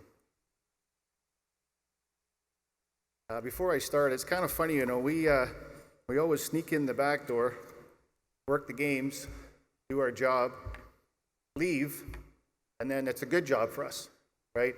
So to be up here, to see all these faces looking down at Scion Arena, I'm used to being on the floor and working and not having to do all this, so just bear with me, okay? I'm gonna ramble on a little bit, but I think I'll try to make it work. I would like to take this moment to thank the Hockey Hall of Fame Selection Committee for their tremendous honor. I would like to personally thank Rob Schick, Bruce Judd, Bernie Pascal for all their hard work and dedication to the BC Hockey League, to the BC Hockey Hall of Fame. Thank you to Andy Oakes, Dixon Ward for a great night yesterday and the bottles of wine that we got. Congratulations to all the other inductees, Tony Tanti, John Shannon, Ron Toigo, Dave Nonis, Thomas Gradine, and the Powell River Regals. My many years in hockey have connected me to some of these inductees. Tony and I were involved in the last bench clearing ball in the National Hockey League. I actually have pictures of him hiding behind me. Dave and I were on the ice together when he played in the BC Hockey League, and our paths would cross at various times at the NHL level. I've known John Shannon for many years, and I've always respected his professionalism in the arena and on television. Thomas Gradine was a great NHL player who I respected, grew up watching on TV, and had the very fortunate to be on the ice with him his last season. Thank you to Ron Toigo for his commitment to the growth of junior hockey in British Columbia and to Canada. And congratulations to the Powell River Regals for their love of the game and bringing a championship to Powell River. It's a great city. I would like to thank Hockey BC for their commitment to the officiating program and their continued dedication to making it the best in Canada. It really is great out here. My officiating career actually started in North Delta in 1978. I had just finished playing a midget hockey game when a coach from another team stuck his head in our room and asked if anybody wanted to make $5 and ref his team's Mike game, so I decided to give it a try, and it was something I really enjoyed. I was introduced to Steve Erickson, who was the officiating coordinator of officials in North Delta. Over the years, he turned out to be a great friend and mentor, and the main reason I was able to get through the tough times of officiating when you're younger. I was extremely focused on what I wanted to do for a career, that I actually put it in my annual that you saw, that great high school picture, and that my goal was to be in the National Hockey League. I was able to move on quickly through through Junior B, the BC Hockey League, and the Western Hockey League. Along the way, I met many people who helped my early officiating careers. There was one person, though, in particular who really guided me, and that was Al Paradise. Al Paradise was a man that saw the game like no one else did and had a big impact on me. The Western Hockey League honors his name each year with an award for their top official. I attended many referee camps and was extremely dedicated to making it. I knew Rob Schick and his pursuit to the National Hockey League, and after he made it, it just pushed me even more to achieve my goal. In 1986, I would work the Memorial Cup in Portland, Oregon. The NHL had sent Jim Christensen, an outstanding NHL linesman, to scout the officials. Of the 7 officials there working that tournament, 6 would go on to the National Hockey League. Shane Heyer, Mike Civic, Brad Watson, Lance Roberts, and Mick Magoo. In August of that year, John McCauley, the director of officiating of the National Hockey League, would call my home and leave a message. You know those old answering service machines back in the day, right? My wife and I listened to it probably 100 times just to make sure it was someone not playing a joke on us. I called him back and he offered me a full-time linesman's job. I was 23 years old. My first year was quite an eye-opener. The travel was tough, the game's tougher, and getting the respect of other officials and players even more challenging. I remember being on the ice with such great players that I found myself watching the game and not working it. I would admire a great pass from Paul Coffey up the middle to Wayne Gretzky and then suddenly realize it was offside. I had some great mentors, late John D'Amico, Swede Knox, Jim Christensen, Kevin Collins, and Bob Hall. Bob lived in the Lower Mainland and would invite me over to his house to help me navigate through the off-ice part of the National Hockey League. He was a true pro. After I got settled in, I was able to get more confidence in my skill set and move on into the playoffs and the playoff rounds. In January of '96, I was selected to work the NHL All-Star Game in Boston. In the summer of '96, I was honored to be chosen to work the first World Cup of Hockey. That was a great tournament and I gained a lot of experience and confidence from it. I was fortunate to get to work over 200 NHL playoff games. I worked many Game 7s in the playoffs, but the one I'll remember the most is the 2003 finals between Anaheim and New Jersey. In Game 6, if we all remember, Paul Kariya would put in a clutch performance. He has 2 assists and 1 goal. But what's more impressive is after he gets knocked out by Scott Stevens right in front of me, he was able to come back and score a goal and continue. Game 7 was back in New Jersey. It was a thrill to work and to be on the ice when the Stanley Cup is won and presented. I would get the privilege of working 3 more Stanley Cup finals and 2 World Cups of hockey. I would finish my career where it started in Winnipeg. Like it said, I wanted to go full circle. I worked my last game with some really classy guys and good friends, Wes McCauley, Chris Lee, and Shane Heyer. What really blew me away in that game was how both teams played, how both teams' players, Minnesota and Winnipeg, as you saw, would come over after the game and line up. They both actually waited for me. It was quite impressive. Although to leave the ice that night was, I dreaded it, but I got through it. I would like to thank the National Hockey League. They allowed me to live my dream and to have a career I never imagined. A personal thank you goes out to Gary Bettman, Bill Daly, Jim Gregory, and Colin Campbell. I would like to thank all the bosses I worked for, John McCauley, Brian Lewis, Andy Van Helleman, Terry Gregson, and Stephen Wacom. I would also like to thank the many friends and fellow officials who have traveled here today. The National Hockey League Officials Association is a very special group of men who are teammates who support each other on and off the ice. So thank you guys. But it's time to move on. And find new challenges. Any hockey program or league cannot succeed unless the officiating program is strong and can match the level of play. I am very fortunate to be part of the National Hockey League minor league development team and to mentor new young officials. I'm extremely proud to be part of the BC Hockey League and work alongside John Grisdale and Trevor Alto. John is a compassionate, fiery commissioner who loves the game. I enjoy sitting in his office or with him at the game, getting his hockey perspective. Trevor has taught me a tremendous amount about skills needed off the ice and what it takes to be prepared to deal with situations related to hockey ops. Thank you both for your professionalism. This next part's going to be really tough. I didn't prepare any notes for this last part. We all need good parents. We all need family. We all need good parents. And I had good parents. But I had a mom that was supportive. She was a warrior. She would go to games and that I refereed.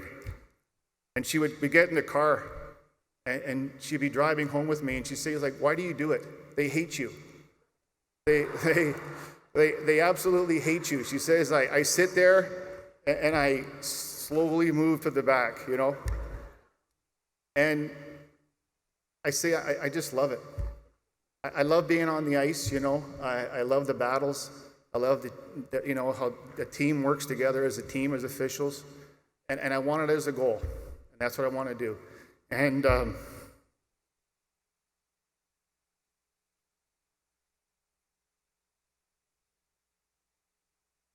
my mom didn't see me work in the National Hockey League. She died in '85, battle of cancer. So I want to dedicate that to her, this to her as well, okay?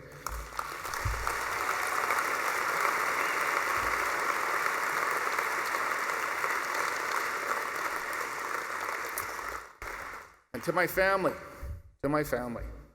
we travel 20, 25 days a month as an official in the National Hockey League. I have 2 great girls, Sarah, 23, Kimberly, 27.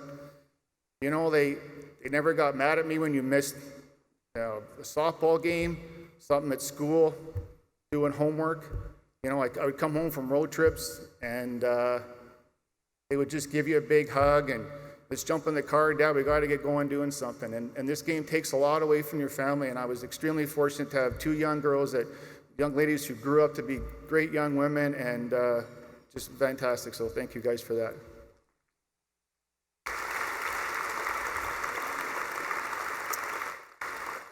And now the rock.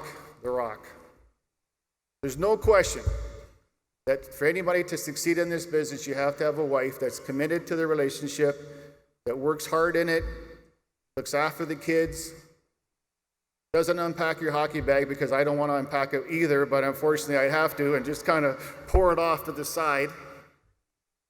But my wife, Catherine, has been there for 31 years. She's never complained, always wanted to use the airline tickets and Marriott points. But no, really, my wife was just everything. I love you, and you've been awesome. So thank you so much. Okay.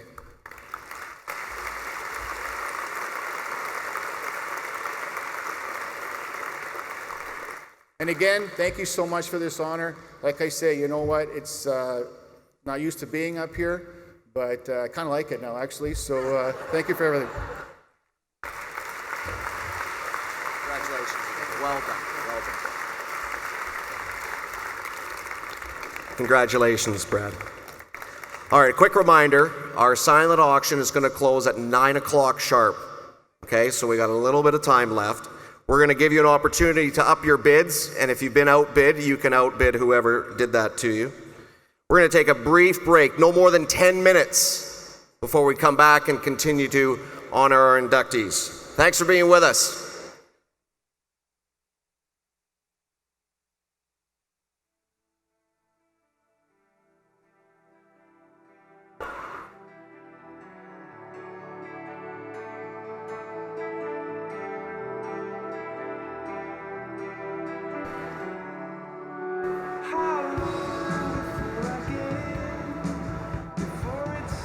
Before I begin, how long before you decide?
1 minute to get a final bid in on the silent auction, then it's going to close.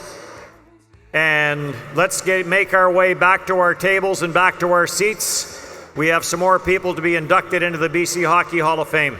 So let's start making our way back to our seats. Thank you.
There, baby, I got no time to mess around. So if you want it, got to bleed, boy, baby. Yeah, got to bleed, baby. You got to bleed, baby. Got to bleed, baby. Ain't talking about love. The love is running to the core.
Can we get everyone back to their seats, please?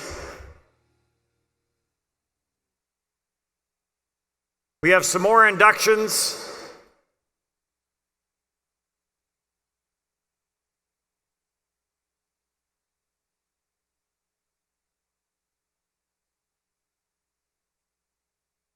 I'll start naming names.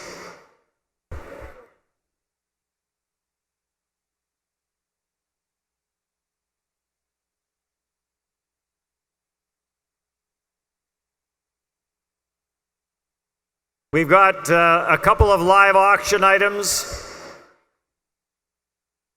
and then we have some more inductions. So let's continue with our program.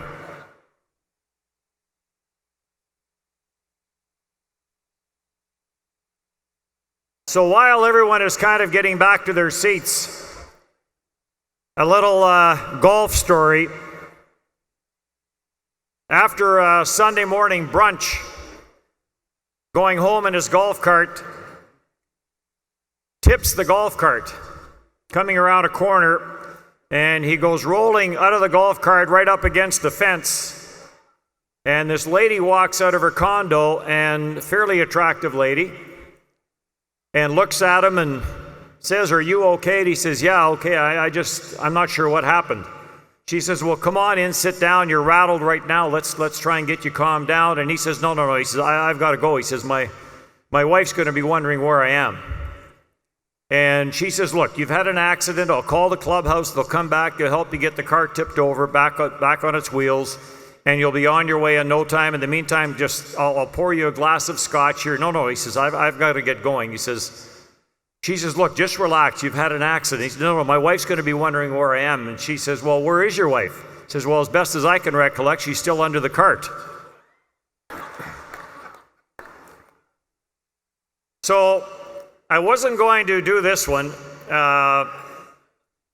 but when my boss at TSN, Paul Graham, and our Hall of Famer, John Shannon, told me I had to do it. You have to understand that in the broadcasting business, if you don't listen to Paul Graham and John Shannon, you may as well retire, because you're done. So it's about the teacher that gets the job up in Vegreville, which is very much a Ukrainian area, and he's having a little trouble with the names. So what he does is he tells the students, he says, "You go home tonight, break your names down into the different syllables, and that way I'll be able to pronounce your names better." So they go back home, they come back the next morning, and the first kid gets up, he says, "My name is Manuel Dirksen." Says, "You take your M-A-N, you got your man. You take your U, you got your man U. You take your E-L, you've got your L, your U-L, and your Manuel. You take your D-E-R-K, you got your Dirk, you got your Dirk, your L Dirk, U-L Dirk, your Manuel Dirk. Take your S-O-N, you got your son, your Dirksen, your L Dirksen, U-L Dirksen, your Manuel Dirksen."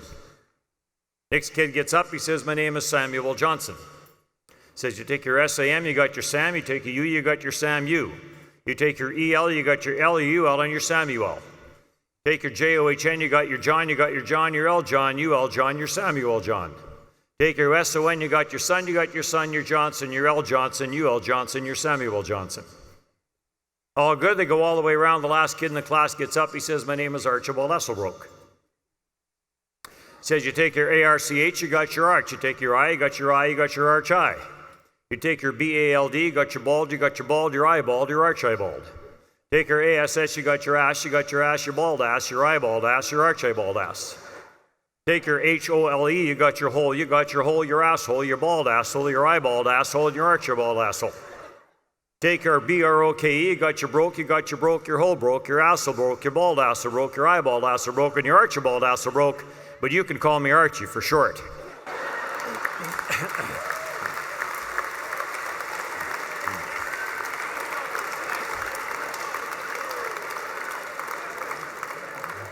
Alcohol may have been a factor last night when they convinced me to do it, but time for our live auction. Dixon Ward, the man of many talents, come on up. Along with Tony Ackland, they'll explain how the live auction is going to work. So, gentlemen, we'll turn it over to you. And let's see some hands pop up there. Keep in mind all this money is being raised for a very, very good cause. Where's Dixon?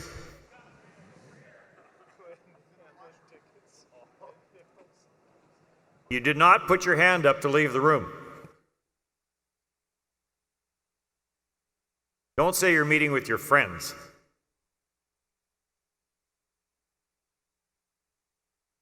The handheld.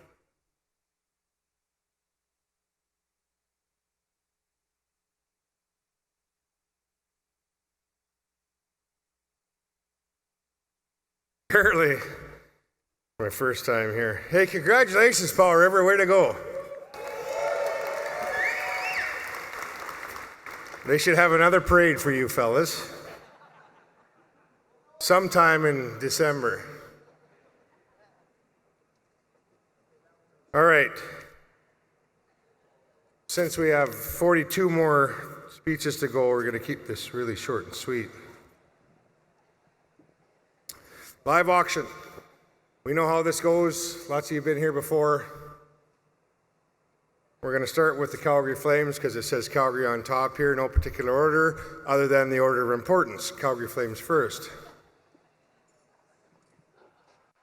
2 regular season game tickets. Brian Burke's personal tickets, so they're probably in the nosebleed. Yes. 4 tickets. No. Brian Burke's personal 4 tickets. In addition to the tickets, lodging for 1 night in downtown Calgary, dinner for 2 at the Chrysler Club, dinner for 4, says 2 on my program, dinner for 9 at the Chrysler Club,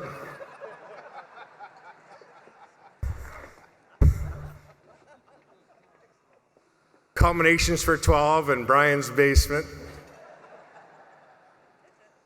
return airfare for 4. Thank you for accommodating us. Wonderful package every year. Brian takes great care, and Brad is generous enough to smile once in a while for the people that come in. Not so stressful this year because they had a hell of a year last year. Congratulations to you guys, and we look forward to great things to come from the Calgary Flames. Shows what some sort of intelligence and hard work and good drafting will do for a hockey team. Good job. 4 seats, 4 at dinner, 4 airfares, first class VIP treatment, the Saddle Dome in Calgary. What are we going to start the bidding at? Grant, what are we starting? Tony, where are you? I'm right here. Tony, we're starting at $2,000. All right. Can we turn those lights down? I can't see a thing. Exactly. Is that possible? Please, I look way better in the dark. We didn't want to say The that. lights off me. Okay. We got 2,000. Put your hands up really high, guys, so we can see them. There's a lot of you here. We don't want to miss any bids. 2,000 the bid, and 25 would have been a 25. 2,000 the bid, 25 would have been a 25. Would have been a 5 and 25. 2,000 the bid, and 25 would have been a 25. 25. That's for 4 of you.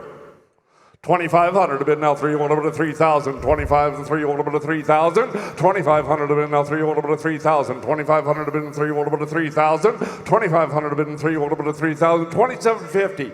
2,750 to bid, now 3, would have been a 3,000. 2,750 to bid, and 3, would have been a 3, and 32 and a half would have been a 3,250. 3,000 to bid, 3,250 to bid, and 35 would have been a 35. 35 and 3,750. 35 and 37 and a half would have been a 3,750. 3,750. 35 to bid, and 7 and a half would have been a 3,750. 3,750 would have been a 3,750. 3,500 to bid, and 3,750. 3,500 to bid, and 3,750 would have been a 3,750. 3,500 to bid, and 3,750 would have been a 3,750. And 4,000. 3,750 to bid, and 4 would have been 4,000. 3,750. 4,000 would have been a 4. 3,750 to bid. That's for 4 people. You're still getting a deal. Would have been a 4,000. 3,750 to bid, and 4 would have been a 4,000. 4 would have been a 4 and 4,000. Time would have been a 4,000. 3,750 to bid, and 4 would have been a 4,000. 3,750, 4,000. 30 time. Brian Burke will personally tie his own tie if you spend 4,000 on this thing. And he'll take a picture with you. He's just added in. He's added in. Whoever buys. Berkey will tie that tie. And we'll put it on YouTube. You're welcome to come to the morning skate pre-game and then go in after the morning skate and meet the whole team. Oh. Wow. Holy smokes. 15,000. And you can be Santa Claus. 3,750 and 4,000. It just They ramped it up a little bit. Would have been a 4,000. 37.50 to bid, 4,000. 37.50 to bid and 4 would have been a 4,000. It's dinner at the Chrysler building, at the Chrysler restaurant would have been a 4,000. 37.50 to bid and 4 would have been a 4,000. 4,000 to bid and 42.50. 4,000 to bid and 2.5 would have been a 42.50. 42.50. Do it one more time would have been a 42.50. 42.50. 42.50. I have to talk to him would have been a 42.50. 42.50. 42.50. 42.50. 42.50. 42.50. Come on, come on, come on. Dave Nonis will throw in a few grand. It might be a job interview in it for him. Come on. I want to add, I personally did this trip 2 years ago, and it is above and beyond what he's offering. There'll be so many extras that you'll get. It'll blow your mind. And if we need to throw in a day at the French Maid, we'll do that too. So when did it all go sideways? 42.50. 42.50. 4,000 bid and 2.5 would have been a 42.50. 42.50. Do this. 42.50. 42.50 to bid and 45. She said yes, would have been a 45. 42 doesn't have to bid now. 45 would have been a 45. 45 would have been a 5 and 45 would have been a 45. Tony, where are we? I got 42.50. 42.50 there. Who else is in the mix? Would have been a 45. Who's 45. in the mix? 42.50. I need 45. If we go take it at 4 and we'll put 2 in for 4. No, you don't take it at 4. What we got 42.50. Grant. We'll do, okay. 5 grand each. We're both going. Where are they? 5 grand there, 5 grand there. Where are we? Put your hand up. I'm going to guilt you into it right now. 5 grand. 5 grand. Where's the other one? I lost control. 42.50. 4,500. 42.50, 45. We'll sold it to you, 42.50. Where's the other one? Who else wants it for 42.50? Okay. There's one more at the same price. Who wants that one? Where's the second bidder? Don't walk away. Was that Jim Houston? Was that Jim Houston? Jimmy, where are you? Put your hand up, Jimmy. He takes it at 42.50. There's the second one. He took it. He took it at 42.50. One of them? 2 of them? 2 of them, 42.50. Nice work. There you go. Wow, what a great team effort. Thanks, Tony. Carry on. Vancouver Canucks package. Where's Steamer? Steamer, put your hand up so I can find you here. Stand up for me. Where are you? I need to know who to grind when it comes to grinding. 2 regular season game tickets. I'm waiting for you to put your hand up to say 4 like Berkey did, but where are you? 4 it is. Thanks, Berkey. In addition to the tickets, 4 regular season game tickets in the GM box. So you're set with Jim Benning. May even get a chance to have some input on some trades. Maybe, maybe not. But we'll give you a form to fill out, who should be traded, who shouldn't be traded. And we'll get back to you and see if it's a good idea. Ronnie DeLorme will help with the scouting stuff. It's all good. In addition to these tickets, you're going to have dinner for 4 in the captain's room. Whoever happens to be the captain will take you for dinner. Alcohol not included, but we're going to say alcohol included. Because that's important. Especially these days watching the Canucks. I'm teasing. It's fun. It's awesome. 4 Canucks game jerseys, because I went from 2 to 4. You can see how I get there. Winner's choice. Access to the post-game press conference, which is always exciting, especially when Jim's speaking. But it'll be even more exciting now that Travis Green is coaching, because he's extremely smart and intelligent and intuitive and somewhat abrasive, as is John Shannon. Game to be determined by both parties. So for 4, everybody, do we want to throw in flights to Vancouver? Bruce, would that be apropos? Oh, now I'm asking you to chip in. You're all good when you're asking people for money, but you're not all good when someone asks you to chip in.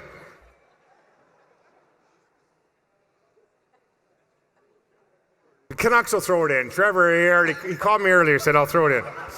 We're good. Flights for 2 on WestJet to Vancouver for 4, actually, if we're coming from Penticton. But it has to be on Tuesday morning at 6 a.m. because it's $89 for 4. So let's start the bidding. All right. Did everybody get what that was? Because we got it. All Tony, right. just go with the flow here. All right. And speak slower. This is Penticton.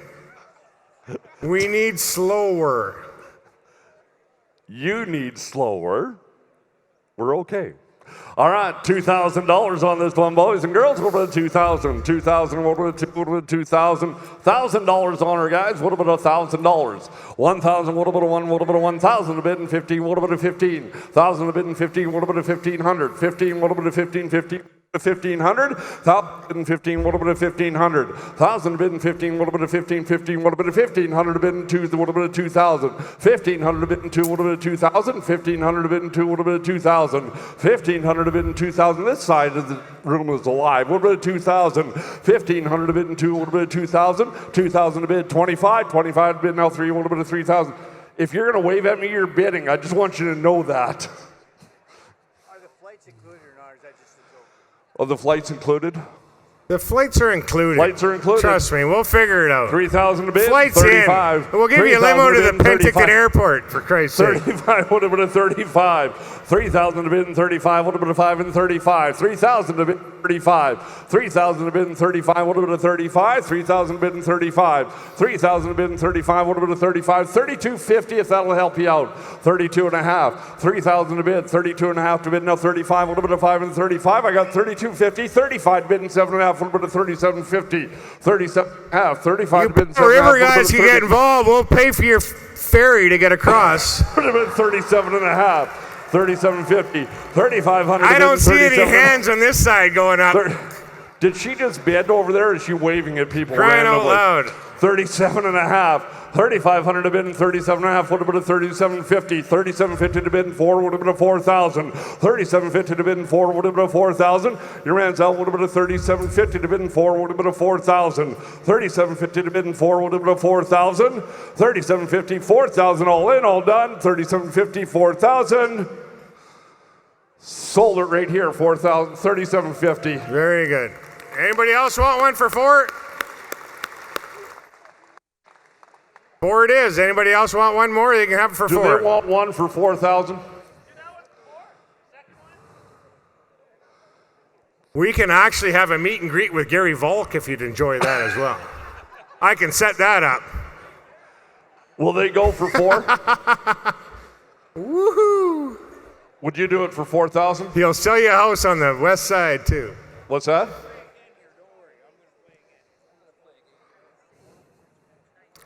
Tony, you got another $4,000 winner?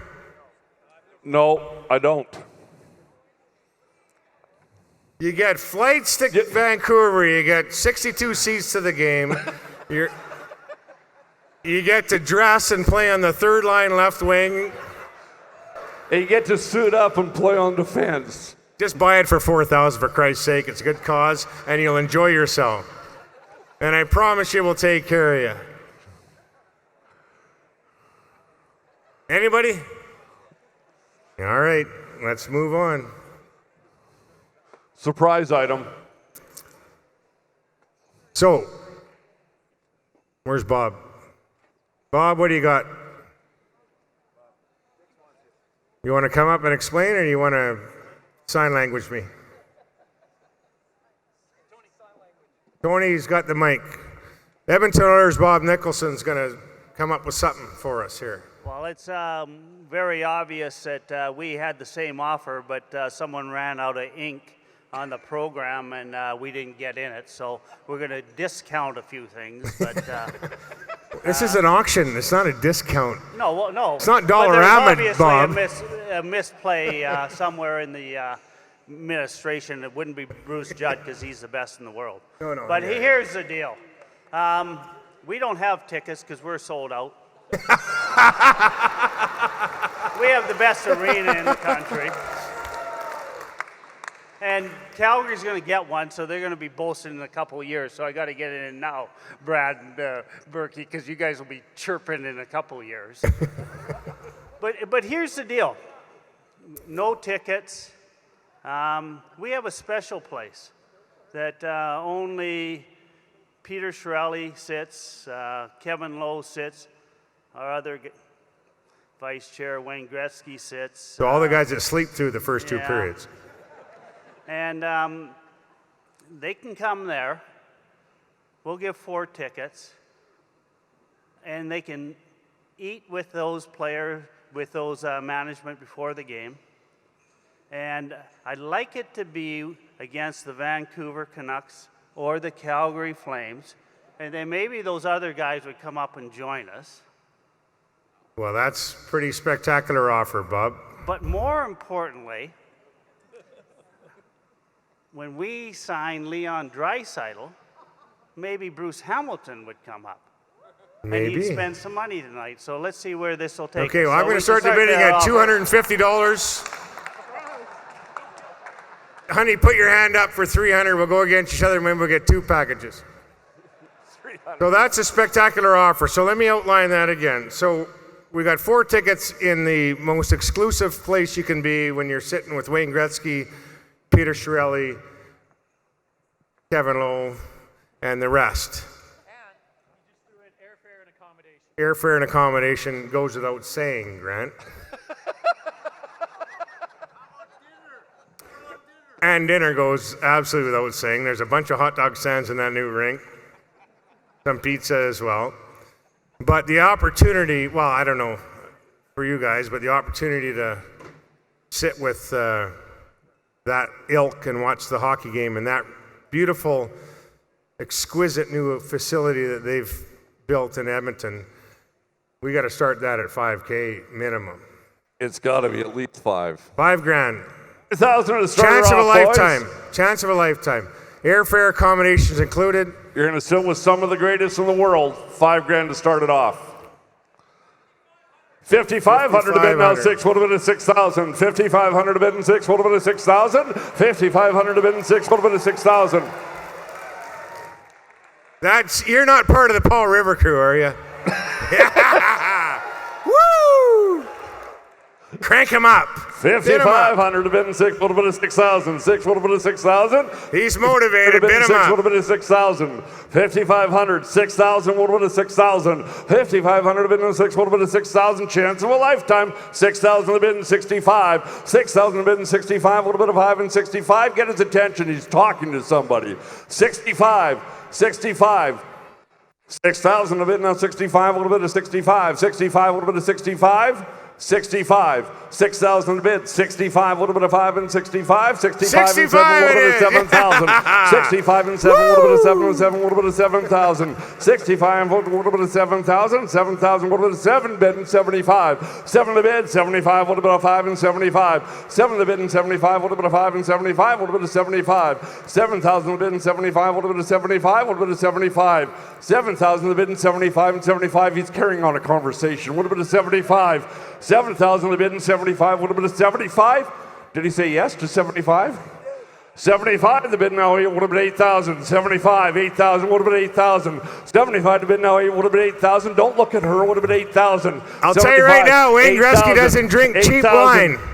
8,000. Gretz has got some good wine up there, I guarantee you. 8,000 would have been 85 would have been 85. 8,000 would have been 85 would have been 85. 8,000 would have been 85. 8,000 would have been 85 would have been a 5 and 85 would have been 85. 8,000 would have been 85. 85 would have been 85. This side woke up. Would have been 85. 85. 85 would have been 85. 8,500 would have been 85. Did he say yes? 85, 8,000 would have been 85, 85, I'll work on him here. 85, would have been 85, 85, 85 would have been a 5 and 85 would have been a 5 Tony, and 85, there's no lap dances allowed here. Let's get her done. We got to move on. 85, do it one more time, would have been 85, 85, 85. You can do it. You like it? 85, 85, 85. 85, 82 and a half. Sold for $8,000, Tony. We got to move on here. $8,000 over there.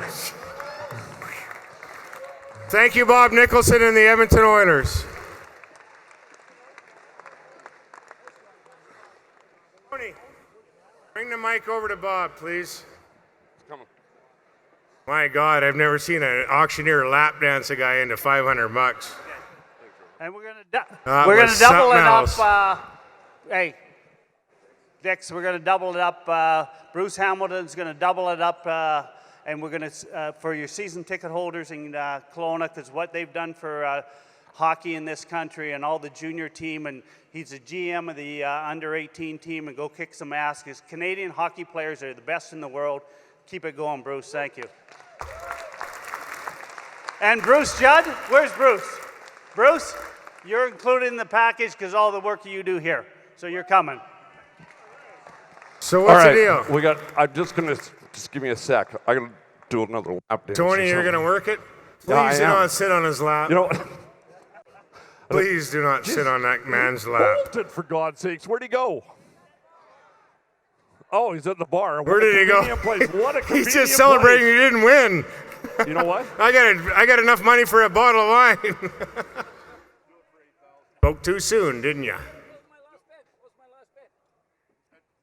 Your last bid was at 7,900. You cheap bastard. No, 8,000. 8,000. 8,000. Is he a Paul River guy? Your beer. Do you want 8? All these pricks should jump in and give you $100 each and send you off to Edmonton. Done deal. Yeah.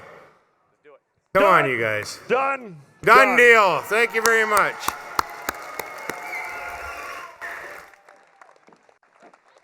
Thank you, Bob. Thank you, Brian and Brad. Thank you, Stan and the Vancouver Canucks. Thank you, Bruce Hamilton, for everything that you do and part of this event. Thank you, Tony. That was creepy but awesome. Keep up the good work, and let's move this thing along. That's why we'll work together well. Off to Dixon. Dennis. Creepy and awesome.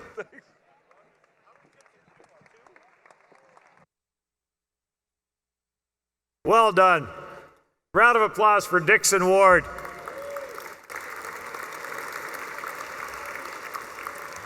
And sincerely, thank you to all of you that have bid, and you're going to absolutely enjoy the trip. So congratulations and thank you.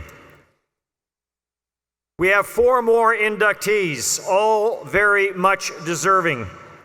We talked earlier about student athletes combining athletics and education. Our next inductee has done just that.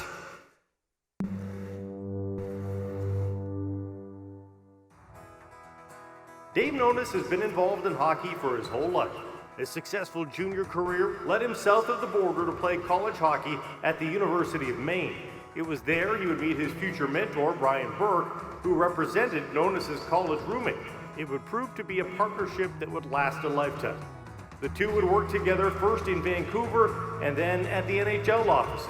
In 1994, Nonis played an essential part in negotiating the collective bargaining agreement. After returning home to work for the Canucks in 1998, Nonis was part of the management team that helped turn the franchise around.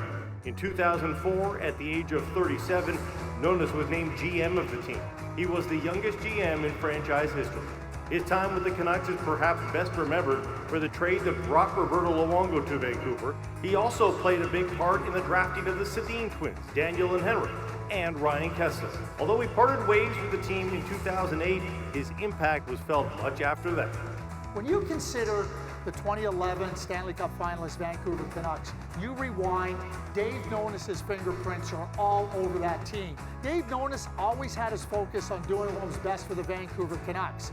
And I would dare say that if he didn't take some of the positions that he did, not trading some of those young players, they would not have got to the Stanley Cup final and had the success in 2011 and through those years. Dave's ability to connect with players and understand team building, and I think the players, they knew that Dave cared about them. And certainly it's always a business, but at the end of the day, he cared about the players, and they knew that. Unlike NHL players, NHL management do all their big plays behind closed doors, from contract negotiations to making trades and drafting. It's noticing the details that make a difference. I love Dave. You know, I still do to this day. He's a great guy, great friend, and people who work with him realize how hardworking he is, how thorough he is, how good a hockey person he is. And Dave is going to be a hockey lifer, and he's a wonderful guy to boot. I think it's very fitting that Davey's going in the builders category because he is a builder. And I think of a builder, I think of someone who's creative, outside the norm. These are not normal houses that Dave Nonis is building. And in order to work with them, he's a demanding guy, he's a creative guy, he thinks totally outside the box. And putting together a hockey team is no different than putting together a gorgeous custom-built home. It's a pleasure to work with him. I learned a lot from him, and he will keep on going. Hi, Dave. I want to congratulate you on being inducted into the BC Hockey Hall of Fame. I don't know that it's been a help or it's been a hindrance, the fact that we're loosely related. I'm going to guess it's the latter, but wow, what a path that you've endured over your time in this great sport. Dating back to 1982-83 when you were a star with the Burnaby Blue Hawks. And despite the fact that you managed in two very tough media markets, Vancouver and Toronto, in my opinion, you remain one of the most respected executives in the sport, period. So again, congratulations. This honor is richly deserved. Dave is indeed a hockey lifer. His nearly 30 years in the game is proof of that. He has found success everywhere he goes, and he now finds himself as the newest member of the British Columbia Hockey Hall of Fame.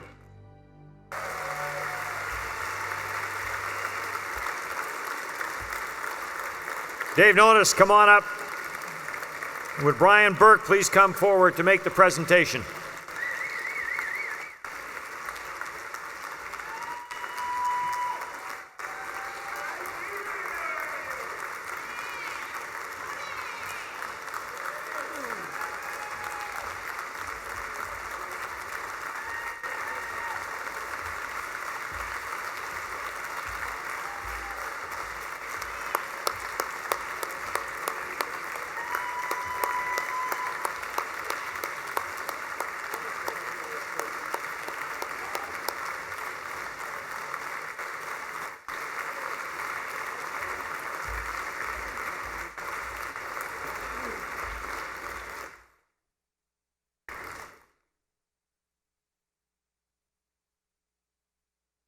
Well, thank you for the standing ovation.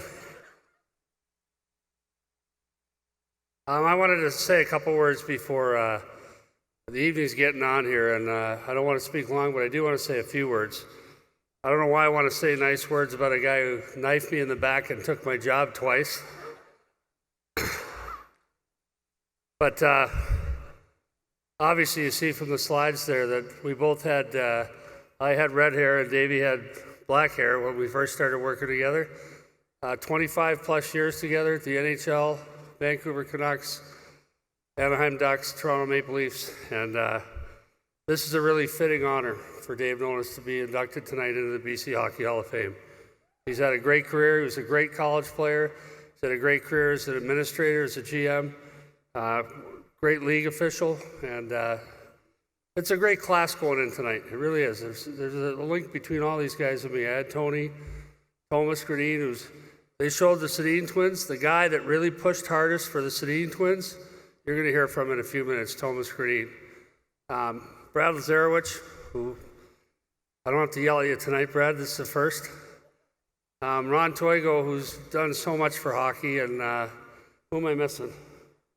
John Shannon, who has had such a great career in broadcasting, but he's an on-air analyst, a guy that never played the game at any meaningful level, and yet I listen to every single word he says. I think his analysis is perfect.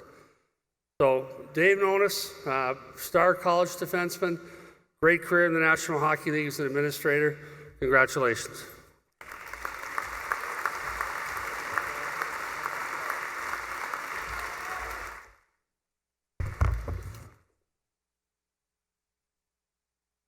I love when Brian says I knifed him twice and took his job. I said, why shouldn't I? I was doing all the work.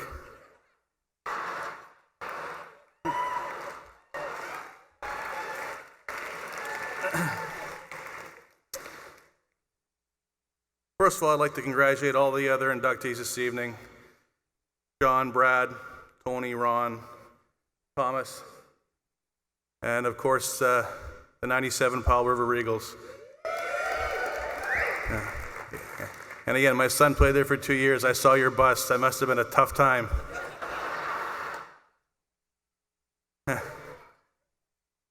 It's really an honor to be going in with all you tonight, and I do know some of the Powell River boys. I've met them over the last couple of years, but the rest of you, we are tied different ways, and it really is an honor to be going with you tonight. I'd also like to thank the selection committee. When Berkey first called me, I was at a loss for words, which is rarely the case when I'm on the phone with him. Then I looked at some of the names that have gone in before me. Fred Page, Scott Carter, Brian, Bob Nicholson, Kenny Holland, Father Bauer, just to name a few, some very impressive names and impressive people. At that point, it's when it kind of sunk in what a special honor it was and how happy this had made myself and my family. Growing up in Vancouver in the 70s, the Vancouver Canucks were the only team that mattered. They were rarely on TV. John hadn't worked his magic yet, but when they were, which is 4 or 5 times a year, we rarely missed those games. When the team went to the finals in '82, I was a teenager. We stayed up all night to try to get tickets. I got a chance to watch them play in the finals. So when Jake Thompson, who helped put these videos together, asked if my proudest moment in my career was being named GM or my first win as a general manager, I said no. My proudest moment was walking into the Canucks office on Renfrew Street the last week of August in 1990 and starting a job with the Vancouver Canucks. It was a job with no real description or set responsibilities, but that didn't matter. All that mattered is I had a job in the NHL and I had a job working for Vancouver. And it was a great moment. This August, I'm fortunate to be starting my 28th year in the NHL. And it's amazing how quickly it goes.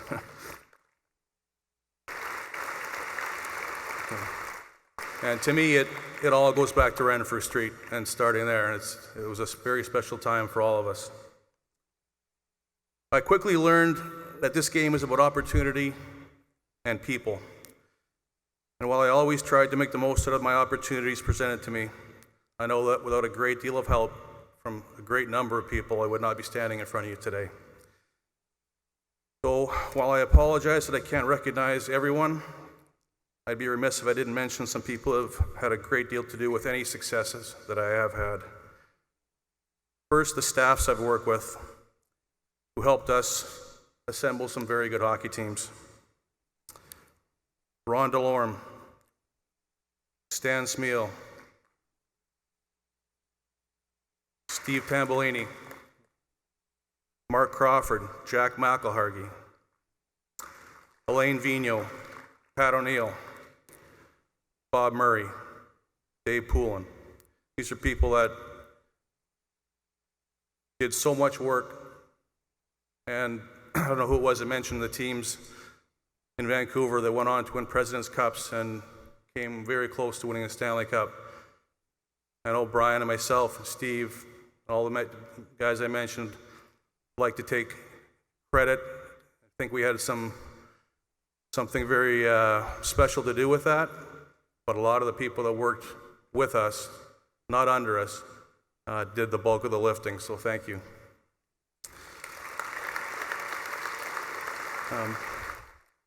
Bob Nicholson. In 1988, I was cut from the Canadian national team. And at that point, I thought that any chance of representing my country was gone. However, 24 years later, Bob gave me another chance. He allowed me to be a part of the Team Canada management team for the 2012 and 13 entries to the World Championship. And I will always be grateful for that honor, a chance to represent Canada and to put that jersey close to my chest again. So Bob, thank you very much.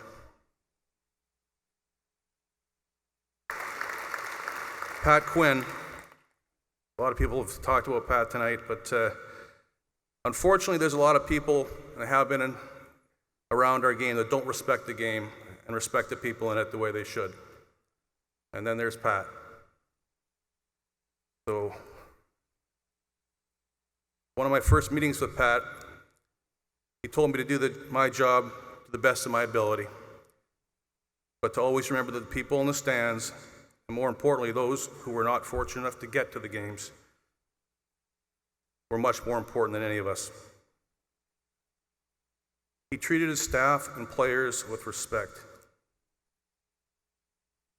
and he was a true mentor for all of us.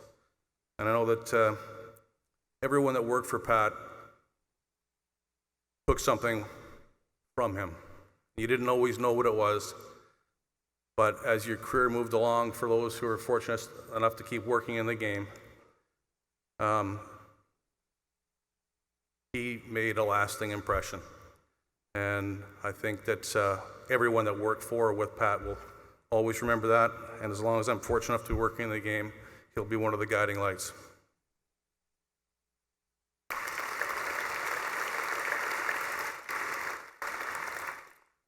Brian, my relationship with Brian goes back to the days when he was a sleazeball agent. He represented my roommates, and he was making a name for himself and doing a very good job of it. Most of the opportunities I've had in this game, Brian's had a hand in, and I owe him an unpayable debt. Brian also taught me lessons in this game quickly and harshly. After I graduated from Maine, Brian offered me a tryout with the Canucks. While I was thrilled to be invited, I had just finished a successful season at Maine and captained the team to the Final Four. So I told Brian that I'd love to come, but that I needed a contract or I was going to go play in Europe. Without missing a beat, he said, "Enjoy the flight." I didn't know what to say. That was it. So I played in Europe, and fortunately, Brian didn't hold any grudges, and later on, we got back together again. My family, my brothers Don and Mark, you learn a lot from chasing your older brothers around. And I know you didn't have to bring me along and let me be part of it. I appreciated every minute of it, and it made me love the game even more. My sister, Terry, thanks for putting up with three of us. Tough for the oldest person in the family to have three brothers that all we talked about and did was hockey. So thank you. Mom and Dad, thank you for putting aside your dreams and sacrificing so much so that your kids could follow theirs. And finally, to my wife Susan and son Nicholas, this is it's the greatest game in the world, and it can be so rewarding for all of us that are fortunate enough to be in it. But it's also easy to forget how hard it can be on your family. So for all the moves and job changes and scrutiny and late night phone calls and swearing so you're waking up the children, thank you both very much for helping me along the way.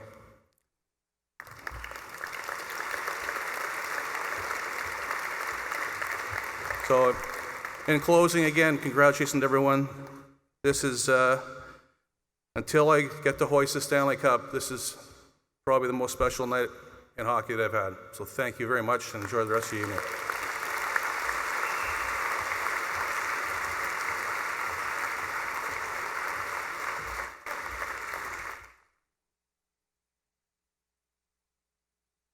Our next inductee was a Chicago Blackhawks draft pick, but became an NHL superstar in Vancouver, the first true sniper in Canucks history.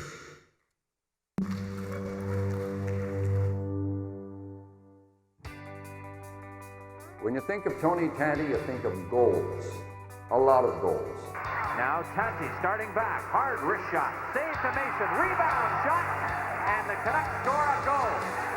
Se présente dans l'enclave et devant le but marqué par Tony Tanti. He did it with a flair.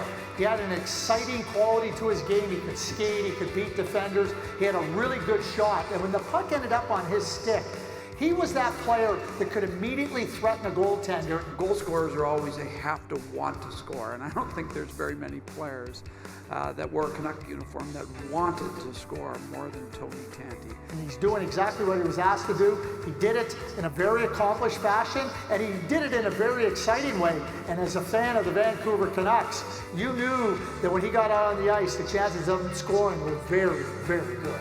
We shouldn't be surprised that Tony Tanti was a good goal scorer. He had 81 goals as a rookie in junior hockey, wiping out a record set by a young man named Wayne Gretzky.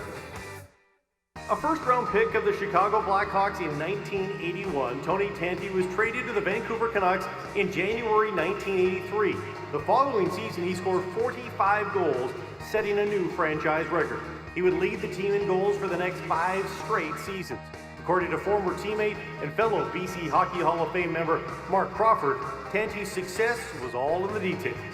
Tony was so particular about his sticks, you know, having played with him and sat next to him in the room. If he had one piece of tape wrong on the stick, he'd change it because it's all about feel. He wanted to have that perfect feel. And it just goes to show you, detailed guys they have talent like Tony Tanti, ended up being a real good scorer. Named to the 1986 All-Star team, Tanti not only provided goals, but also leadership. And in 1988, he took a young rookie from Medicine Hat under his wing. Tony Tanti taught me how to compete, I think. Tony was a guy who was undersized and had to fight for every square inch on the ice, and he did it incredibly well, and he found ways to score, and he was one of these guys that made the absolute most out of his ability and maximized his talents. Guy that scored like he did, and loved to score and competed and battled to get to those areas was something that I definitely took note of. We needed a goal scorer, and Tony was a natural goal scorer. He could score from the top of the circle, top of the slot. He went to those traffic areas in front of the net. The one thing about Tony, he was a natural at tipping pucks in. He could pick pucks off through the air, shots from the defenseman. He was a natural doing that way. So it was a pure natural goal scorer, Tony Tanti. His 250 goals puts him 6th on the Canucks' all-time goal-scoring list.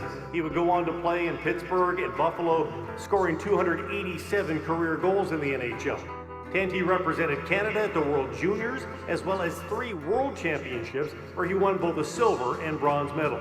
A fan favorite in Vancouver, Tanti was voted most exciting player by Canucks fans 5 times. He would return to BC once his career was finished, and it's where he and his family still call home. Please welcome Tony Tanti, an honored member of the British Columbia Hockey Hall of Fame class of 2017.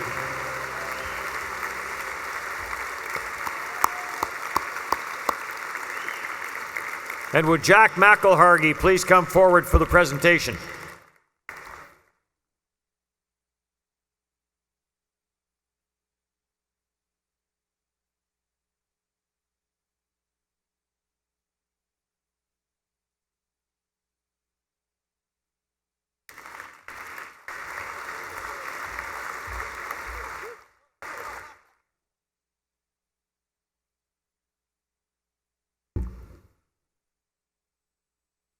Wow. I don't have an iPhone or anything. I've got some paper here.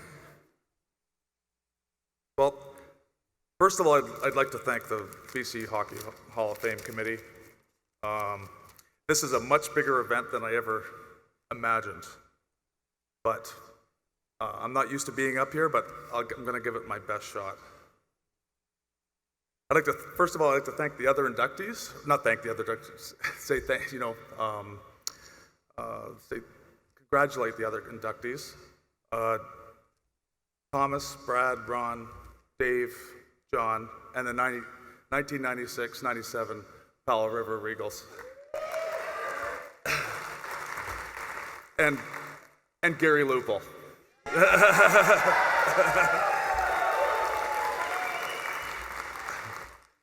Well, my parents come from a little island, Malta, and I know a lot of people in here probably don't even know where Malta is. It's a little island in the bottom of Sicily. There's no snow. There's definitely no hockey. My parents came here 60 years ago to Toronto.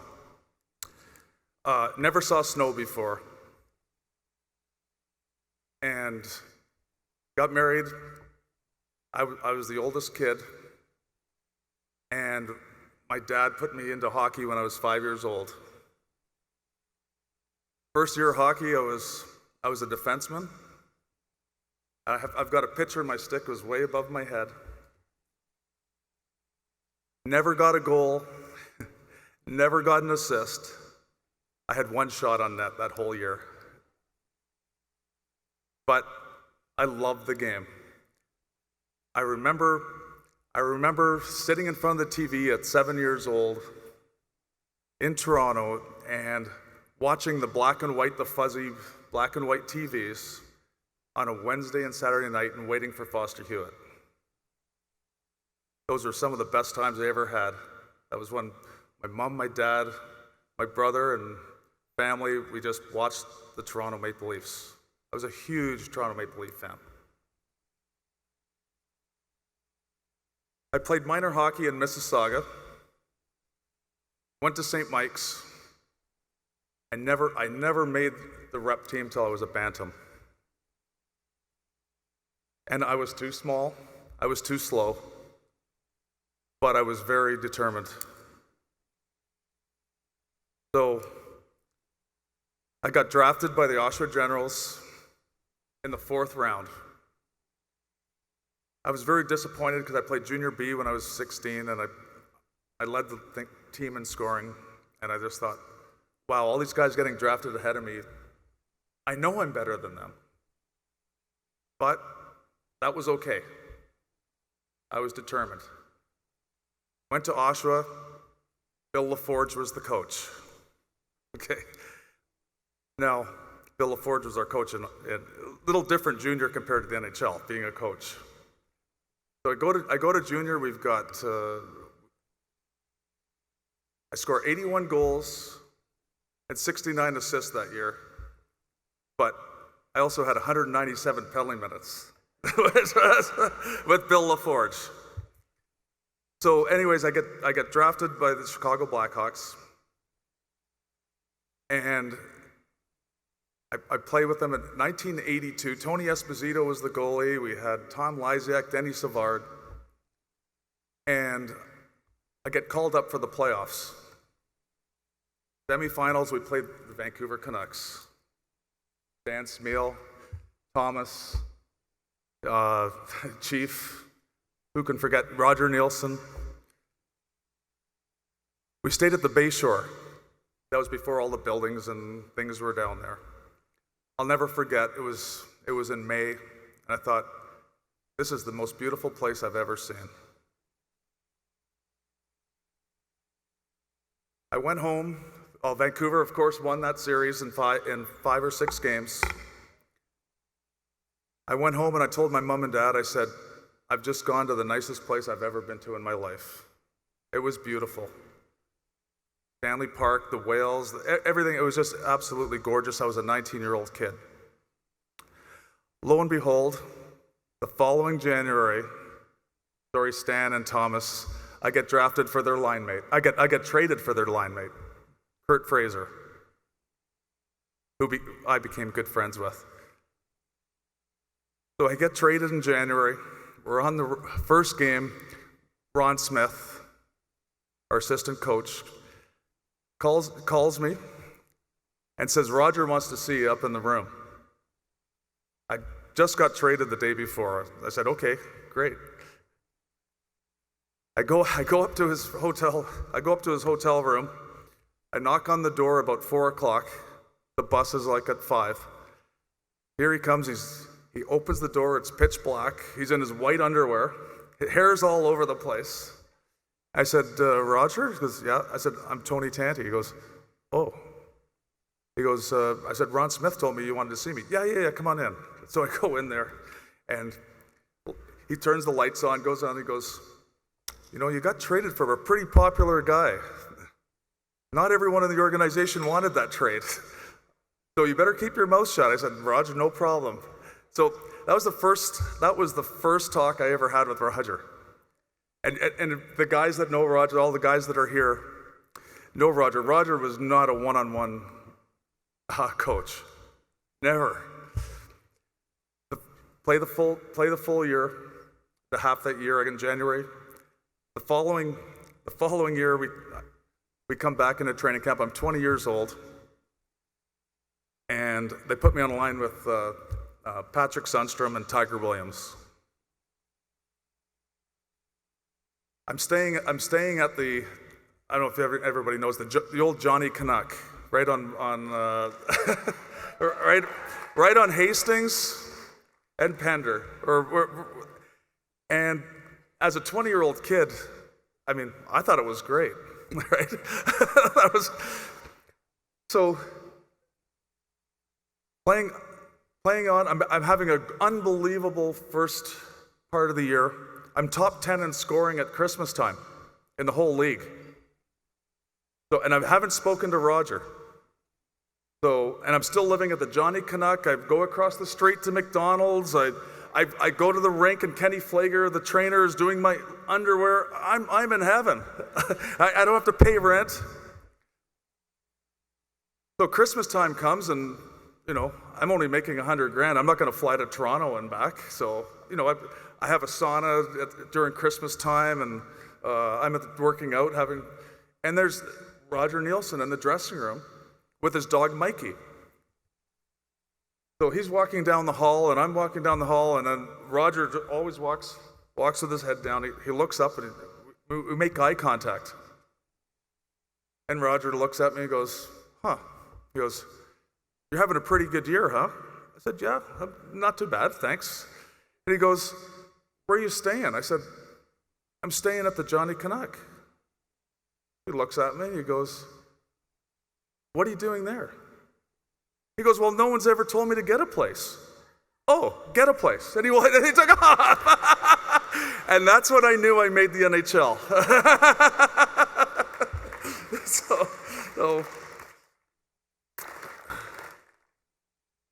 But, you know, I've been very fortunate to have some great trainers. Patty O'Neill's in here, Kenny Flager, Larry Ashley, you know, Jerry Dean. I've had some great coaches, Roger Nielsen, Tom Watt, John Muckler. I've had Badger Bob Johnson, who's great. And I've had some great players. Steamer, you know, when Steamer taught me a lot. He's not the fastest or most sort of like me, the short. But Stan's heart didn't matter how big the other guy was. He was always there, and he taught me a lot, and he's just such a great guy on and off the ice. You know, and part of this whole, this is so much bigger than I thought being here, and you know, just like everyone else has said, and it's amazing. I think I'm probably going to be coming back year after year now that I know what this is all about. I'm all over the place here, but I'd like to, you know, some people I'd like to thank, really say hi to, are my in-laws. My mother-in-law, Joan Stokes, is here. Rick and Debbie, Cam Stokes, people from Calgary here in Suki. And my kids. I'd like to, my son Taylor, who's turning 24. He's a great kid with a bright future. My daughter Tessa, who's turning 28 in a couple of months. I love you both. And Dad's very proud of you both. And, of course, to my wife, Christina Tanti. I met my wife in 1983 when I first got traded here. Like I said, I was living at the Johnny Canuck. Now, Tiger Williams sort of took me under his wing. And back then, it's not like it is today. Okay, that's what I'm talking about, the Roger Nielsen's thing. Back then, you were on your own. You're 19, go figure it out. I was Larry's Sports Shop in North Vancouver used to do Kenny Flager used to do all the gloves, and we used to, now you just get a new glove. Back then they used to stitch, if there was a rip there, you'd take it stitched. So Tiger goes, Tony, come with me, I'm gonna go to Larry's, hand my gloves in and get my shin pads or shoulder pads fixed. I said, okay. I didn't do anything, I was at the Johnny Canuck by myself. So I'm in there and we go in there and I said, wow, there's a good looking girl behind the counter there.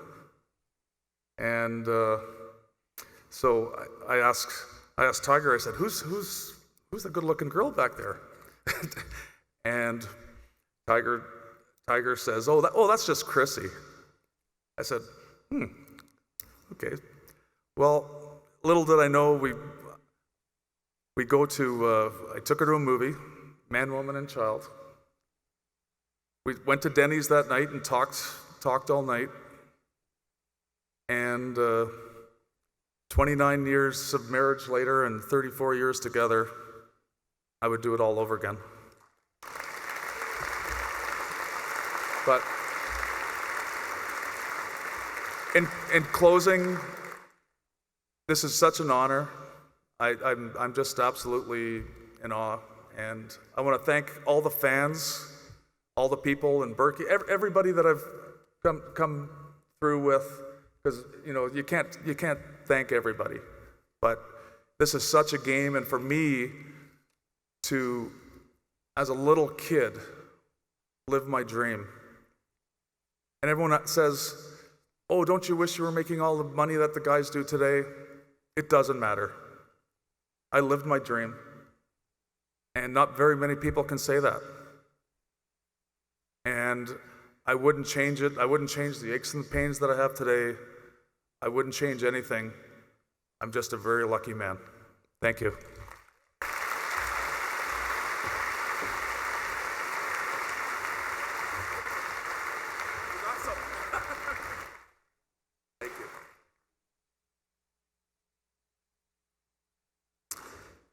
The list of people who have worked with, crossed paths with, golfed with, had beers with, had laughs with, and yes, arguments with, well, that list is a long and impressive one.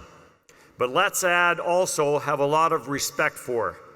If there is a book in the future, it would be a terrific read. We ask that you turn your attention to the video screens.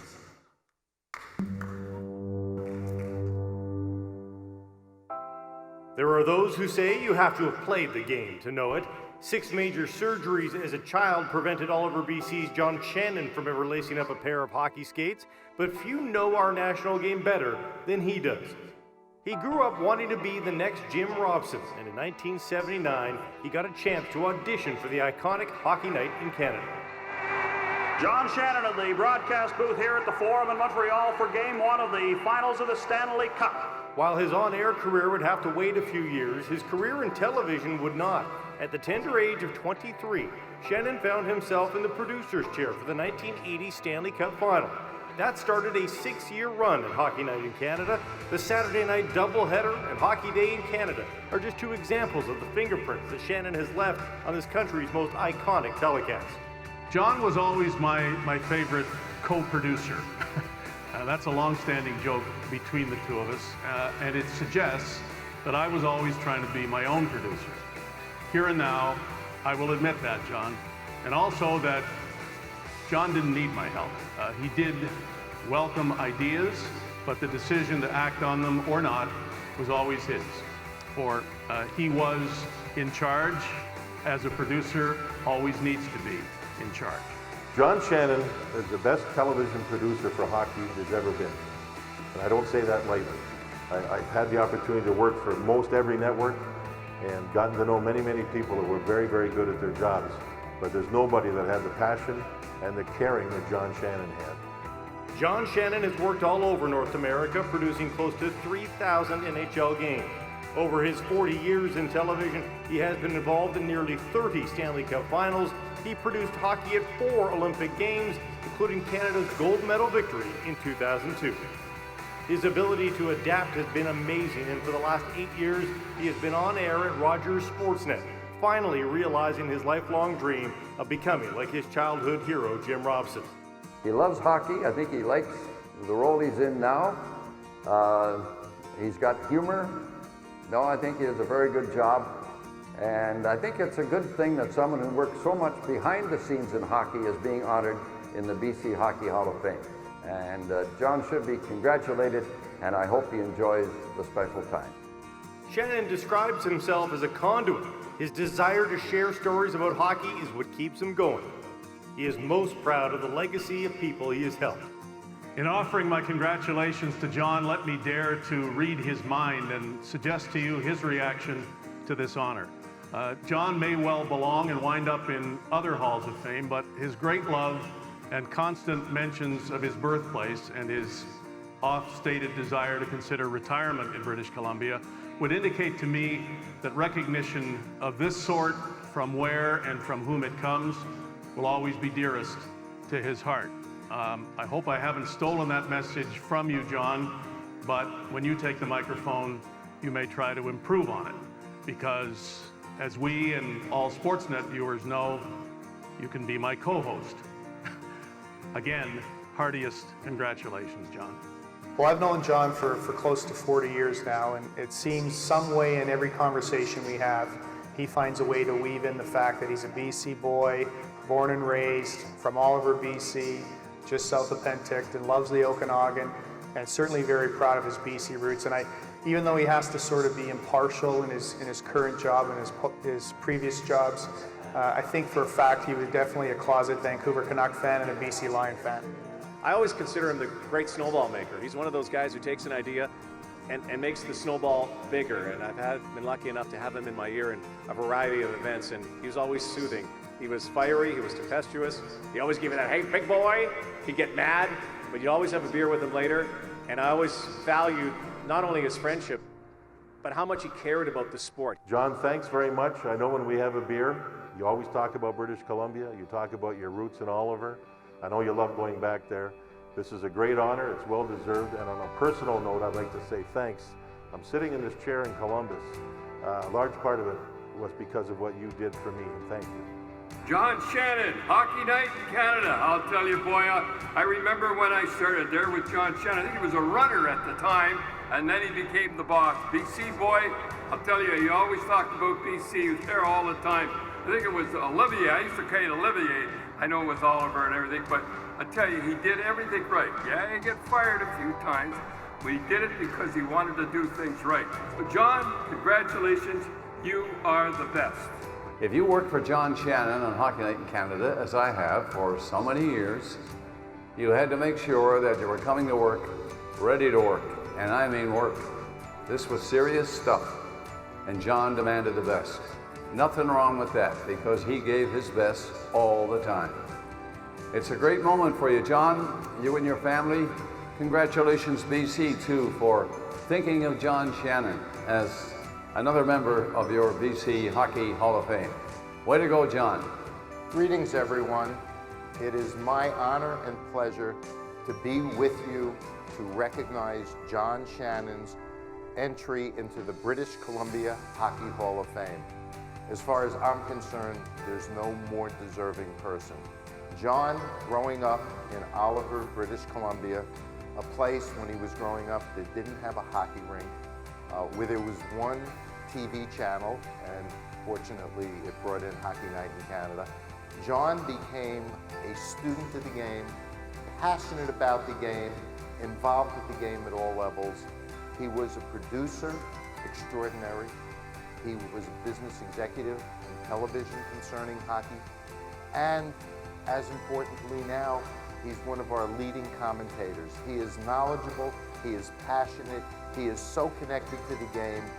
We couldn't ask for a better representative into the British Columbia Hockey Hall of Fame than John Shannon. So John, you're a good friend. This is a well-deserved honor. Congratulations. The British Columbia Hockey Hall of Fame is pleased to welcome all over BC's John Shannon.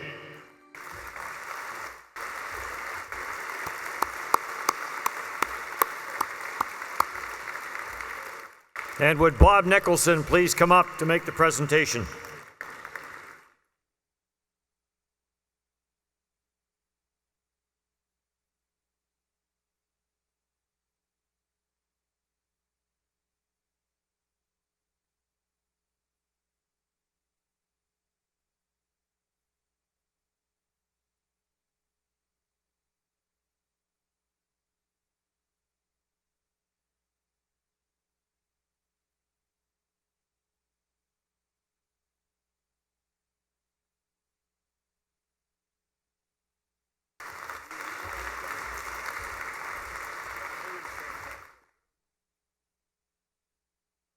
Hey, Jack, thanks for giving me your 30 seconds up here. To the Paul River team, the Allen Cup is Canada. And you know what? As Pat Quinn would say, we have the best frickin' hockey players in the world in Canada. So let's make sure that stays. Sorry, Thomas, you're not up here yet. Tony Tanti, you're an unbelievable player. Brad, I remember you when I started off with BC amateur hockey, and what a great career you had. Ronnie Toigo, you're special, man. What you did for Hockey Canada was so good with the World Juniors, and what you've done with Don Hay and everyone else within the Western Hockey League. Davey Nonis, you know what, you put up with Berkey, and Berkey always wanted to be a GM of Team Canada. Let's make sure that's clear. No, he couldn't. They didn't quite win, but it was great to have you with us.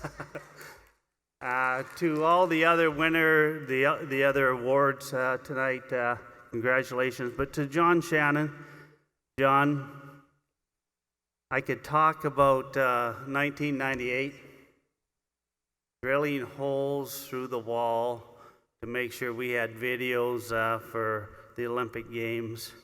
I can talk. Did you get an Emmy or some special award in Salt Lake City when we were putting Don Metz in the one of those trainers' trunks to finish off the gold medal, gold rush? But John, you know what? More importantly, Hockey Night in Canada, what you did, it was the best. Hockey Canada is great today, but John Shannon started Hockey Night in Canada and how he produced that, so thank you very much for hockey in our country.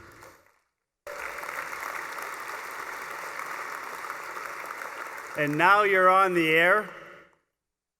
You're in the top 3. I don't want to talk about those that other network. Oh yeah, they help this tonight, so TSN is good. But John, you work harder than anyone else in the game. Thank you. It's so great. Oliver, BC. Welcome, John, to the Hockey Hall of Fame. You're well deserved.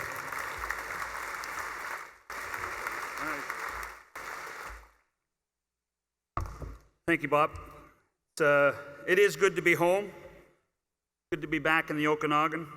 I just tell people when I come home I'm living in exile rather than actually living in Toronto, big old Toronto.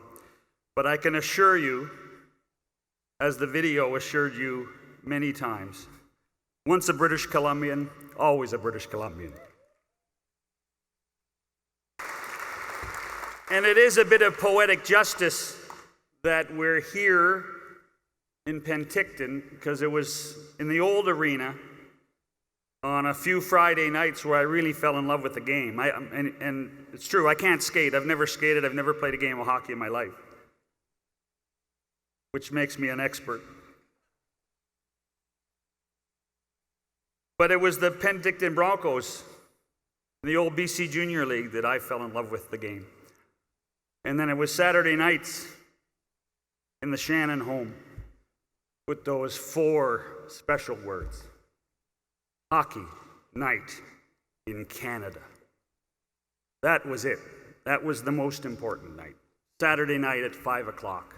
Bugs Bunny was first. Juliet was 17 minutes if the game went long.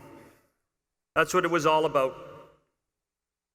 Saturday from Toronto, the next Saturday from Montreal, and yes, Dave, you are right. 4 times a year.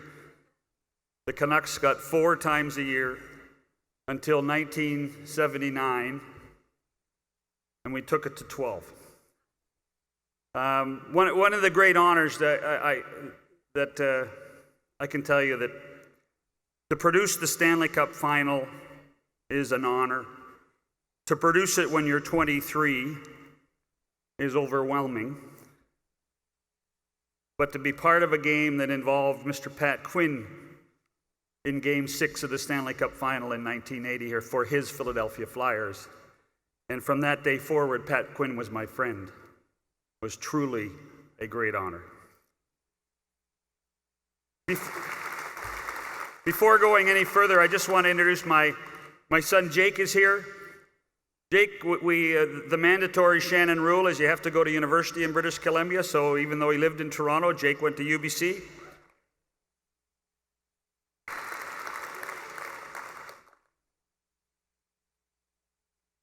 My 2 much older brothers are here, Bob and Ross, who live in Vernon. My love of sports came from the competitive level of the Shannon family football game every Sunday, of which normally the youngest guy always won, and his older brothers were angry. My wife, Mickey, has just finished knee replacement surgery. She's unable to travel. My daughter, Maya, is certainly able to travel. She's on the Amalfi Coast in Italy right now, enjoying the sun. To Brad, to Ron, to Tony, to Thomas,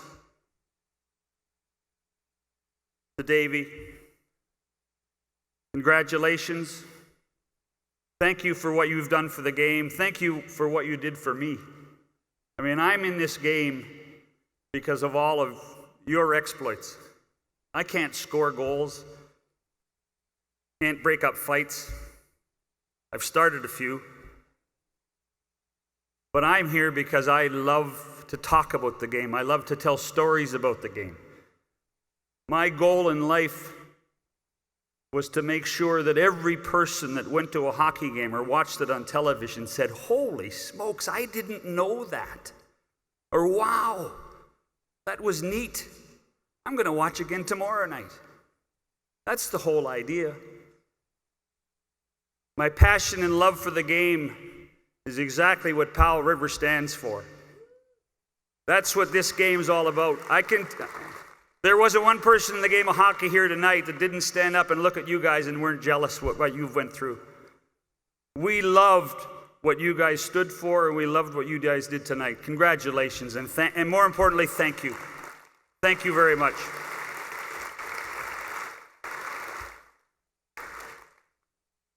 My mother actually was born here in Penticton. Lived at Martin and Wade beside the Presbyterian Church. My father, our father, was the principal of the high school in Oliver. They were both teachers. My 2 older brothers, much older brothers, are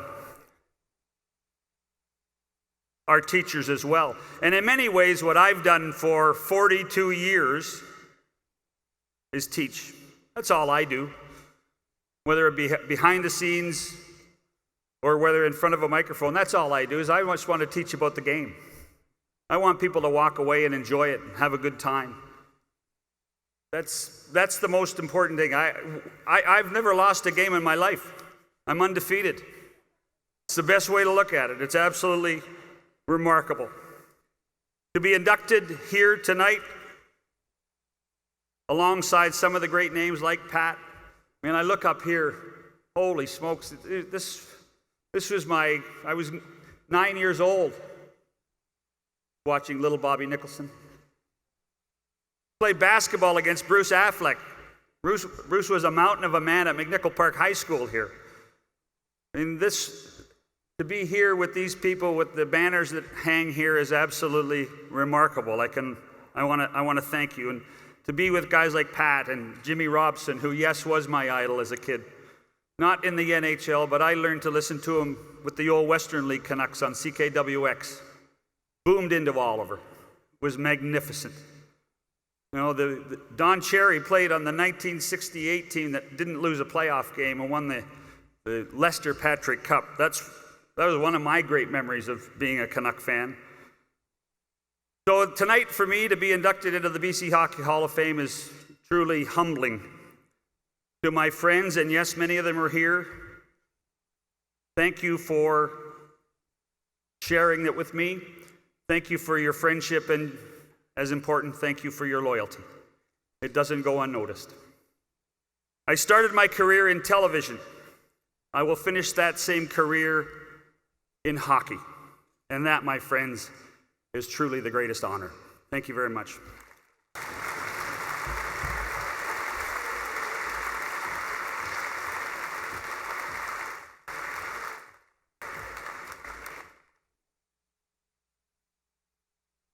Our next inductee was not a Canucks draft pick. In fact, he said when he first heard of Vancouver, he had no idea where it was, other than it was a long way from Sweden. But that's where he became a very good NHL player, Vancouver.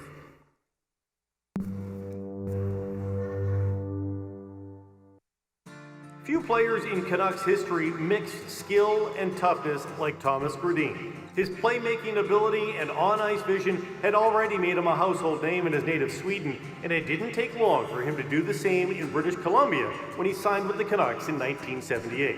Grodin led the team in assists as a rookie, and over the next few years, he established himself as one of the most skilled players in the NHL. When Vancouver made their memorable run to the 1982 Stanley Cup Final, Grodin led the team in scoring. Grodin was a terrific center in Vancouver with two young wingers, Stan Smeel and Kurt Fraser. One of the great things Harry Neal did as a coach was put that line together when they were all rookies in 1978. And come 1982, when they went to the Stanley Cup Final, they were the top line for the Canucks. It was one of the best forward lines the Canucks ever had. And of course, the guy who made it work was center Thomas Grodin. Thomas was the classic Swede, skating-wise, his finesse just made us better players. We naturally, as line mates on the ice, fit in together very quickly, but it was the off-ice that we got to know each other and became friends. As good as he was with the puck, it was Grodin's toughness that made him an impact player, according to Craig Button. One of the really understated parts of Thomas Grodin's game was his toughness. Ronnie DeLorme, his longtime friend and teammate, everybody thought that Ronnie DeLorme protected Thomas Grodin. That wasn't the case. Thomas Grodin was the muscle for Ronnie DeLorme, and if you ask Ronnie DeLorme what allowed him to play in the league for as long as he did, he'll tell you that if he didn't have Thomas Grodin riding shotgun and protecting him, he might not have had as long a career. I remember quite distinctly Thomas going into places like Boston Garden and being the best player on the ice, and those were tough places to play. When Grodin signed with the Boston Bruins in 1986, he left Vancouver as the franchise's all-time leader in points with 550 in 613 career games. He was a great skater. His fitness level was really at an extremely high level, and that was the real influx of conditioning being such a big part of the game. In 1994, he would find his way back to the Canucks organization as a scout and was a key part of drafting future Canuck greats like Matthias Ohlund, Alex Edler, and of course Daniel and Henrik Sedin. Thomas was a guy who paved the way for the great Canucks that were from Sweden. Marcus Naslund, Matthias Ohlund, Alex Edler, of course Daniel and Henrik Sedin. So he's a special guy and another guy that's made BC his home and Vancouver his home. He's a caring human being on the ice and off the ice. On the ice, he did his talking with his finesse. Off the ice, he's a gentleman. And when you have class people like Thomas, that's a natural to get inducted into BC Hockey Hall of Fame. In 2011, Gradin took his rightful spot on the team's Ring of Honor. He and his family continue to call the West Coast home. Please welcome 2017 BC Hockey Hall of Fame inductee, Thomas Gradin.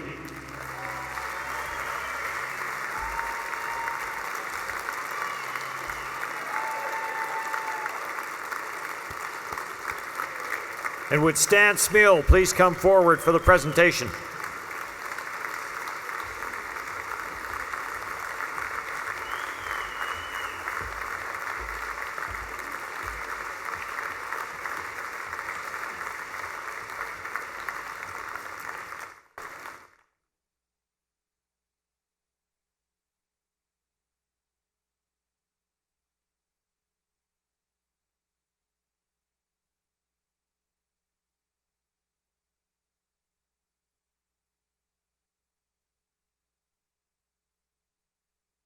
Hej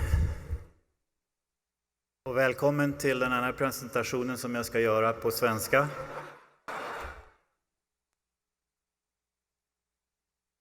I guess you don't know Swedish?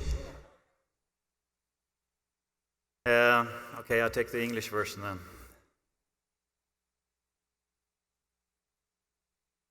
Obviously, it's a great honor for me for coming here for this inductee. First of all, I will also to congratulate the previous guys, Tony and all the rest of them. It's a very good group of people that I'll be surrounded in. I also would like to thank the BC Hall of Fame and the committee members, and particularly Bernie Pascal and Bruce Judd for this honor. It's for sure a humbling experience to read this recognition for doing something that I have loved all my life. It's a little bit early in my hockey years, at age 13. That's where I was starting to find my way to maybe higher grounds. I was still so young, playing for a senior team in Division 3 of Sweden, that my father had to take his car to pick me up on road games. So we went to play a road game about 2 or 3 hours from home, but I wasn't allowed to go in the bus with the rest of the teammates on the way back. I think you might suspect why they wouldn't let me be in the bus on the way back. That's how I learned to become who I am today. There has been numerous of players that I played with. I have had numerous, obviously, coaches that have taught me lessons about growing up, taking responsibilities, and for sure making a career of getting better, getting to know more things, and develop both the physical and the mental skills. And I think most of you guys know that my career started in Team Modo, and obviously I got drafted by Chicago Blackhawks. We ended up coming to Vancouver in a trade by Chicago by Jake Milford, who was the general manager at the time here in Vancouver, and the coach was Harry Neal. And I can still remember flying over from London, England to Vancouver, first time flying over to North America, and pilot, or maybe it was the stewardess, was saying on the left side you can see part of Canada. And I took down my suitcase and my jacket because I thought we were almost there. I have to wait 6.5 hours before we landed here in Vancouver. That's how I knew about the world geography, and what a tremendous surprise to come to this place, and how I, through all these years I've been living here and spend the time, and how beautiful country it is, and secondarily, but maybe number one, you guys people who lives here. Very nice, very camaraderie, and very appreciating about things that happens. And that doesn't necessarily all mean sports. It means in all other daily things that you guys do. And that has for sure been an unbelievable experience for me.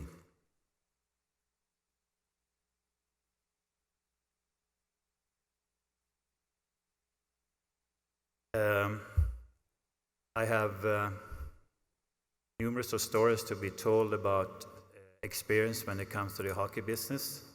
And one of my first times I came on the ice on P&E in the Pacific Coliseum. As you all know, there were some practice rinks on the beside the P&E, and that's where we were doing the first scrimmages before training camp started.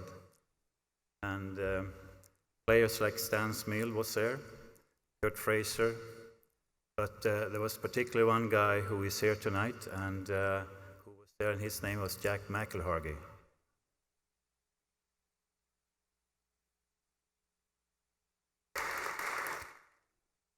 I had, by the way, the pleasure to be coaching with him for some time at our farm team in Syracuse, which was an unbelievable experience for me. But the story I have to tell, though, is that I came on the ice, and at that time in 1978, it wasn't that common that you were dribbling on the blue line, that you were passing behind the legs, some fancy moves that most Canadians maybe haven't even been seen. So we were doing some drills, and I was coming down one-on-one on Jack, and I went left, right, I went by him. Then the second time comes up, and the puck comes to me. I go down to the defensive zone, go through the neutral zone, and going one-on-one on Jack, and no. He just skated up to me and said, "You know what, Mr. Gradin, you can't stick kind of with broken arms."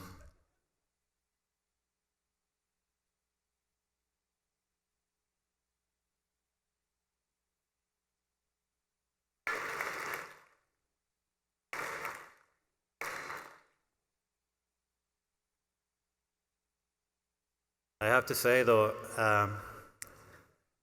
it was almost a shocking experience for me to have that. It was my teammate. But what I really learned about Canadian hockey, and especially about personalities like Jack, he made me accountable. He made me get the feeling that, you know, you can be as fancy as you want to, but as long as you don't score the goals when it's needed, you don't mean anything. And that's what I've learned from guys like that. And I was lucky to be having a coach like Harry Neal and a general manager Jake Milford that somehow at the time felt maybe that needs the new change to the National Hockey League, because I was not like most of the players on the team. I was not in the corners. I didn't fight. And sometimes they asked me a question. I still remember I was interviewed on TV, and they said, well, how come you're not going in the corners and try to get the puck? I said, you don't score goals from corners. And that's how it started.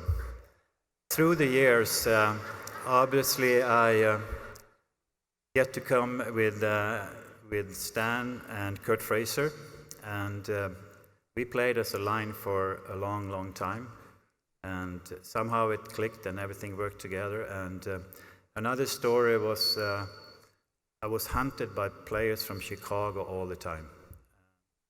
Number 11 of Chicago Blackhawks at the time was John Marks. I don't know if most of you guys probably know who he is, but he's a 6'4" guy and 215 pounds. And he was just coming after me, and everybody could hear that he was after me. He was dropping one glove in the offensive zone, next glove in the neutral zone, and then the elbow pads in the defensive zone. He was focused. So he just grabbed me, and I just waiting for the stars to come. But it didn't happen. So I could hear from behind, like right behind me, somebody was standing, and I could hear those. There was Ron Delorme.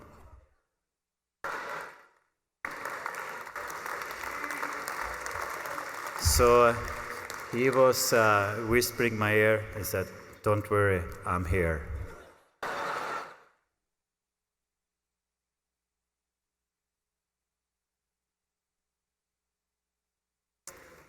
So that was part of my playing in Vancouver and my introduction to the National Hockey League. And sometimes I came back to Sweden and they said, "How is it going?" And you know how you say, "Oh, I scored 3 goals, I scored 2 goals." That wasn't really the truth. It was much tougher and harder than that. And without having to play with Stan and Kurt on my line, I'm not so sure I have had a hockey career in the National Hockey League. And also having guys like Jack McIlhager, Harold Snaps, and Stan Smil on the lineup to both make sure that the passes I made went to the net or being protected in the corners. And that's, I would say, was the life of hockey at the time.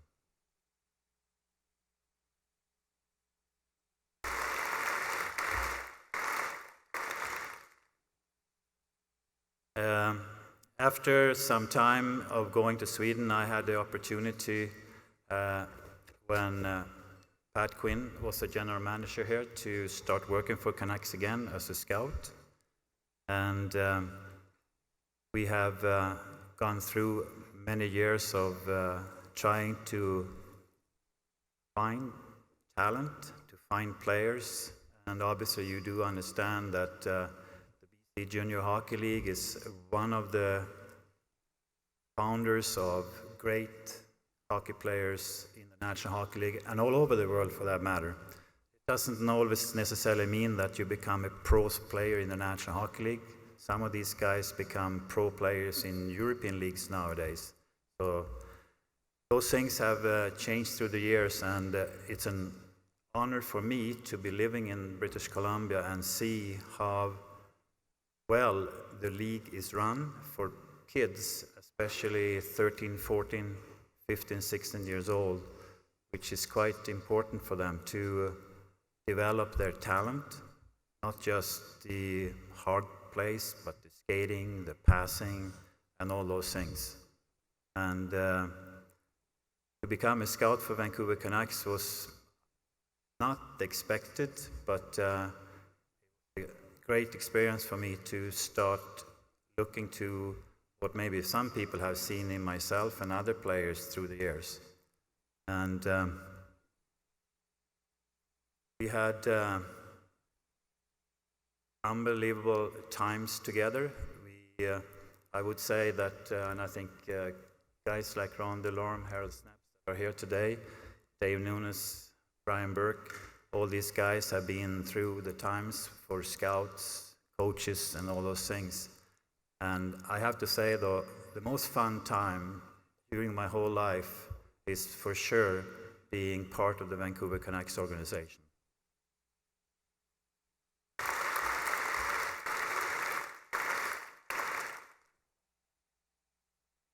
And obviously you all know that some of the players that most of the time are making the team become good are acquired by drafts, and some are acquired by trades.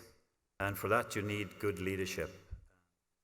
I have had the opportunity to work with good leadership, and Pat Quinn was one guy, Brian Burke is another guy, and Dave Nunes are a third guy that I've been working with, and we have had some success, and everything that comes with success always comes from the top.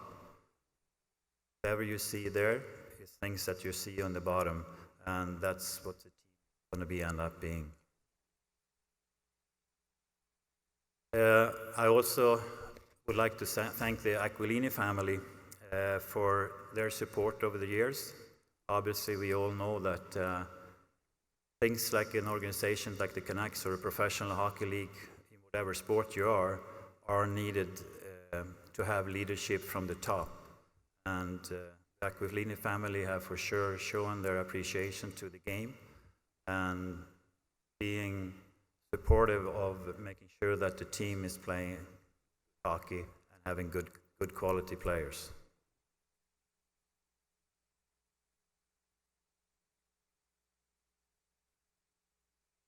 I think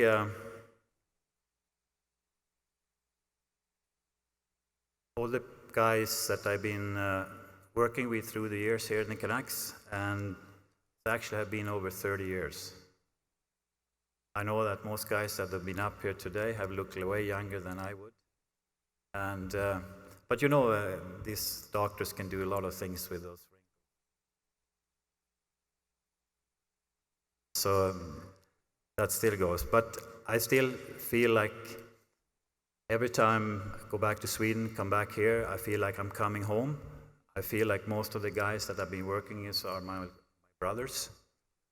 Not necessarily just the names, but I feel comfortable that they are really good friends. I have a really good combination with leadership, all the ability to be able to do the right picks, have the right team, and have those things to work together. So for me to be here and have the opportunity to be this position by the BC Hockey League, it's sort of great honor.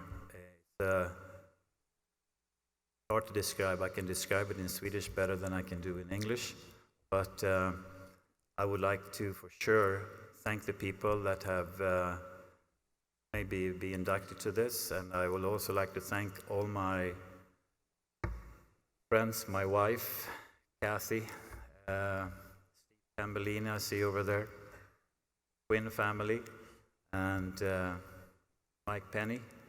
Where is Mike Penny, by the way? There is Mike Penny. Give him an applause.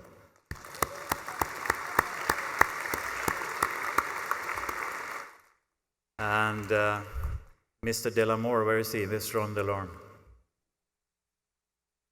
Oh, he's over there. Yeah. He sits with the teammates of Harold Snaps and Tim Leonard, and Steamer sits there, and such great guys, and actually very honored to be working with these people. And as you all maybe know that too, my son Adam have been coming over here from Sweden, and my daughter Linda, who lives in New York at the time, is over here to be part of this celebration. And thanks for coming.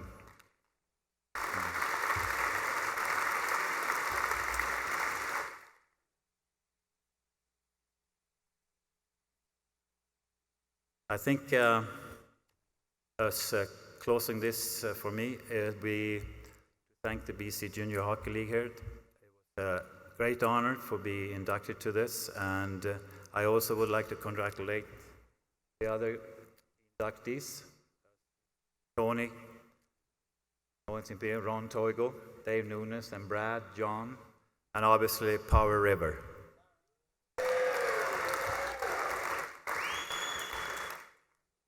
Somehow I knew that if I said Power River, I get an applause. Thanks very much for having me, and enjoy the evening.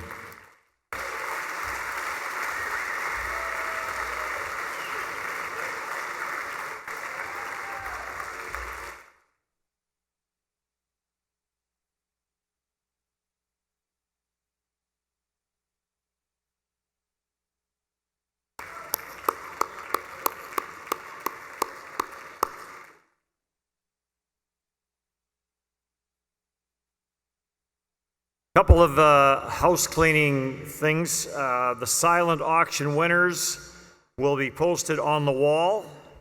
We have the 50-50 draw. So get your tickets out, please. Give you a couple of seconds.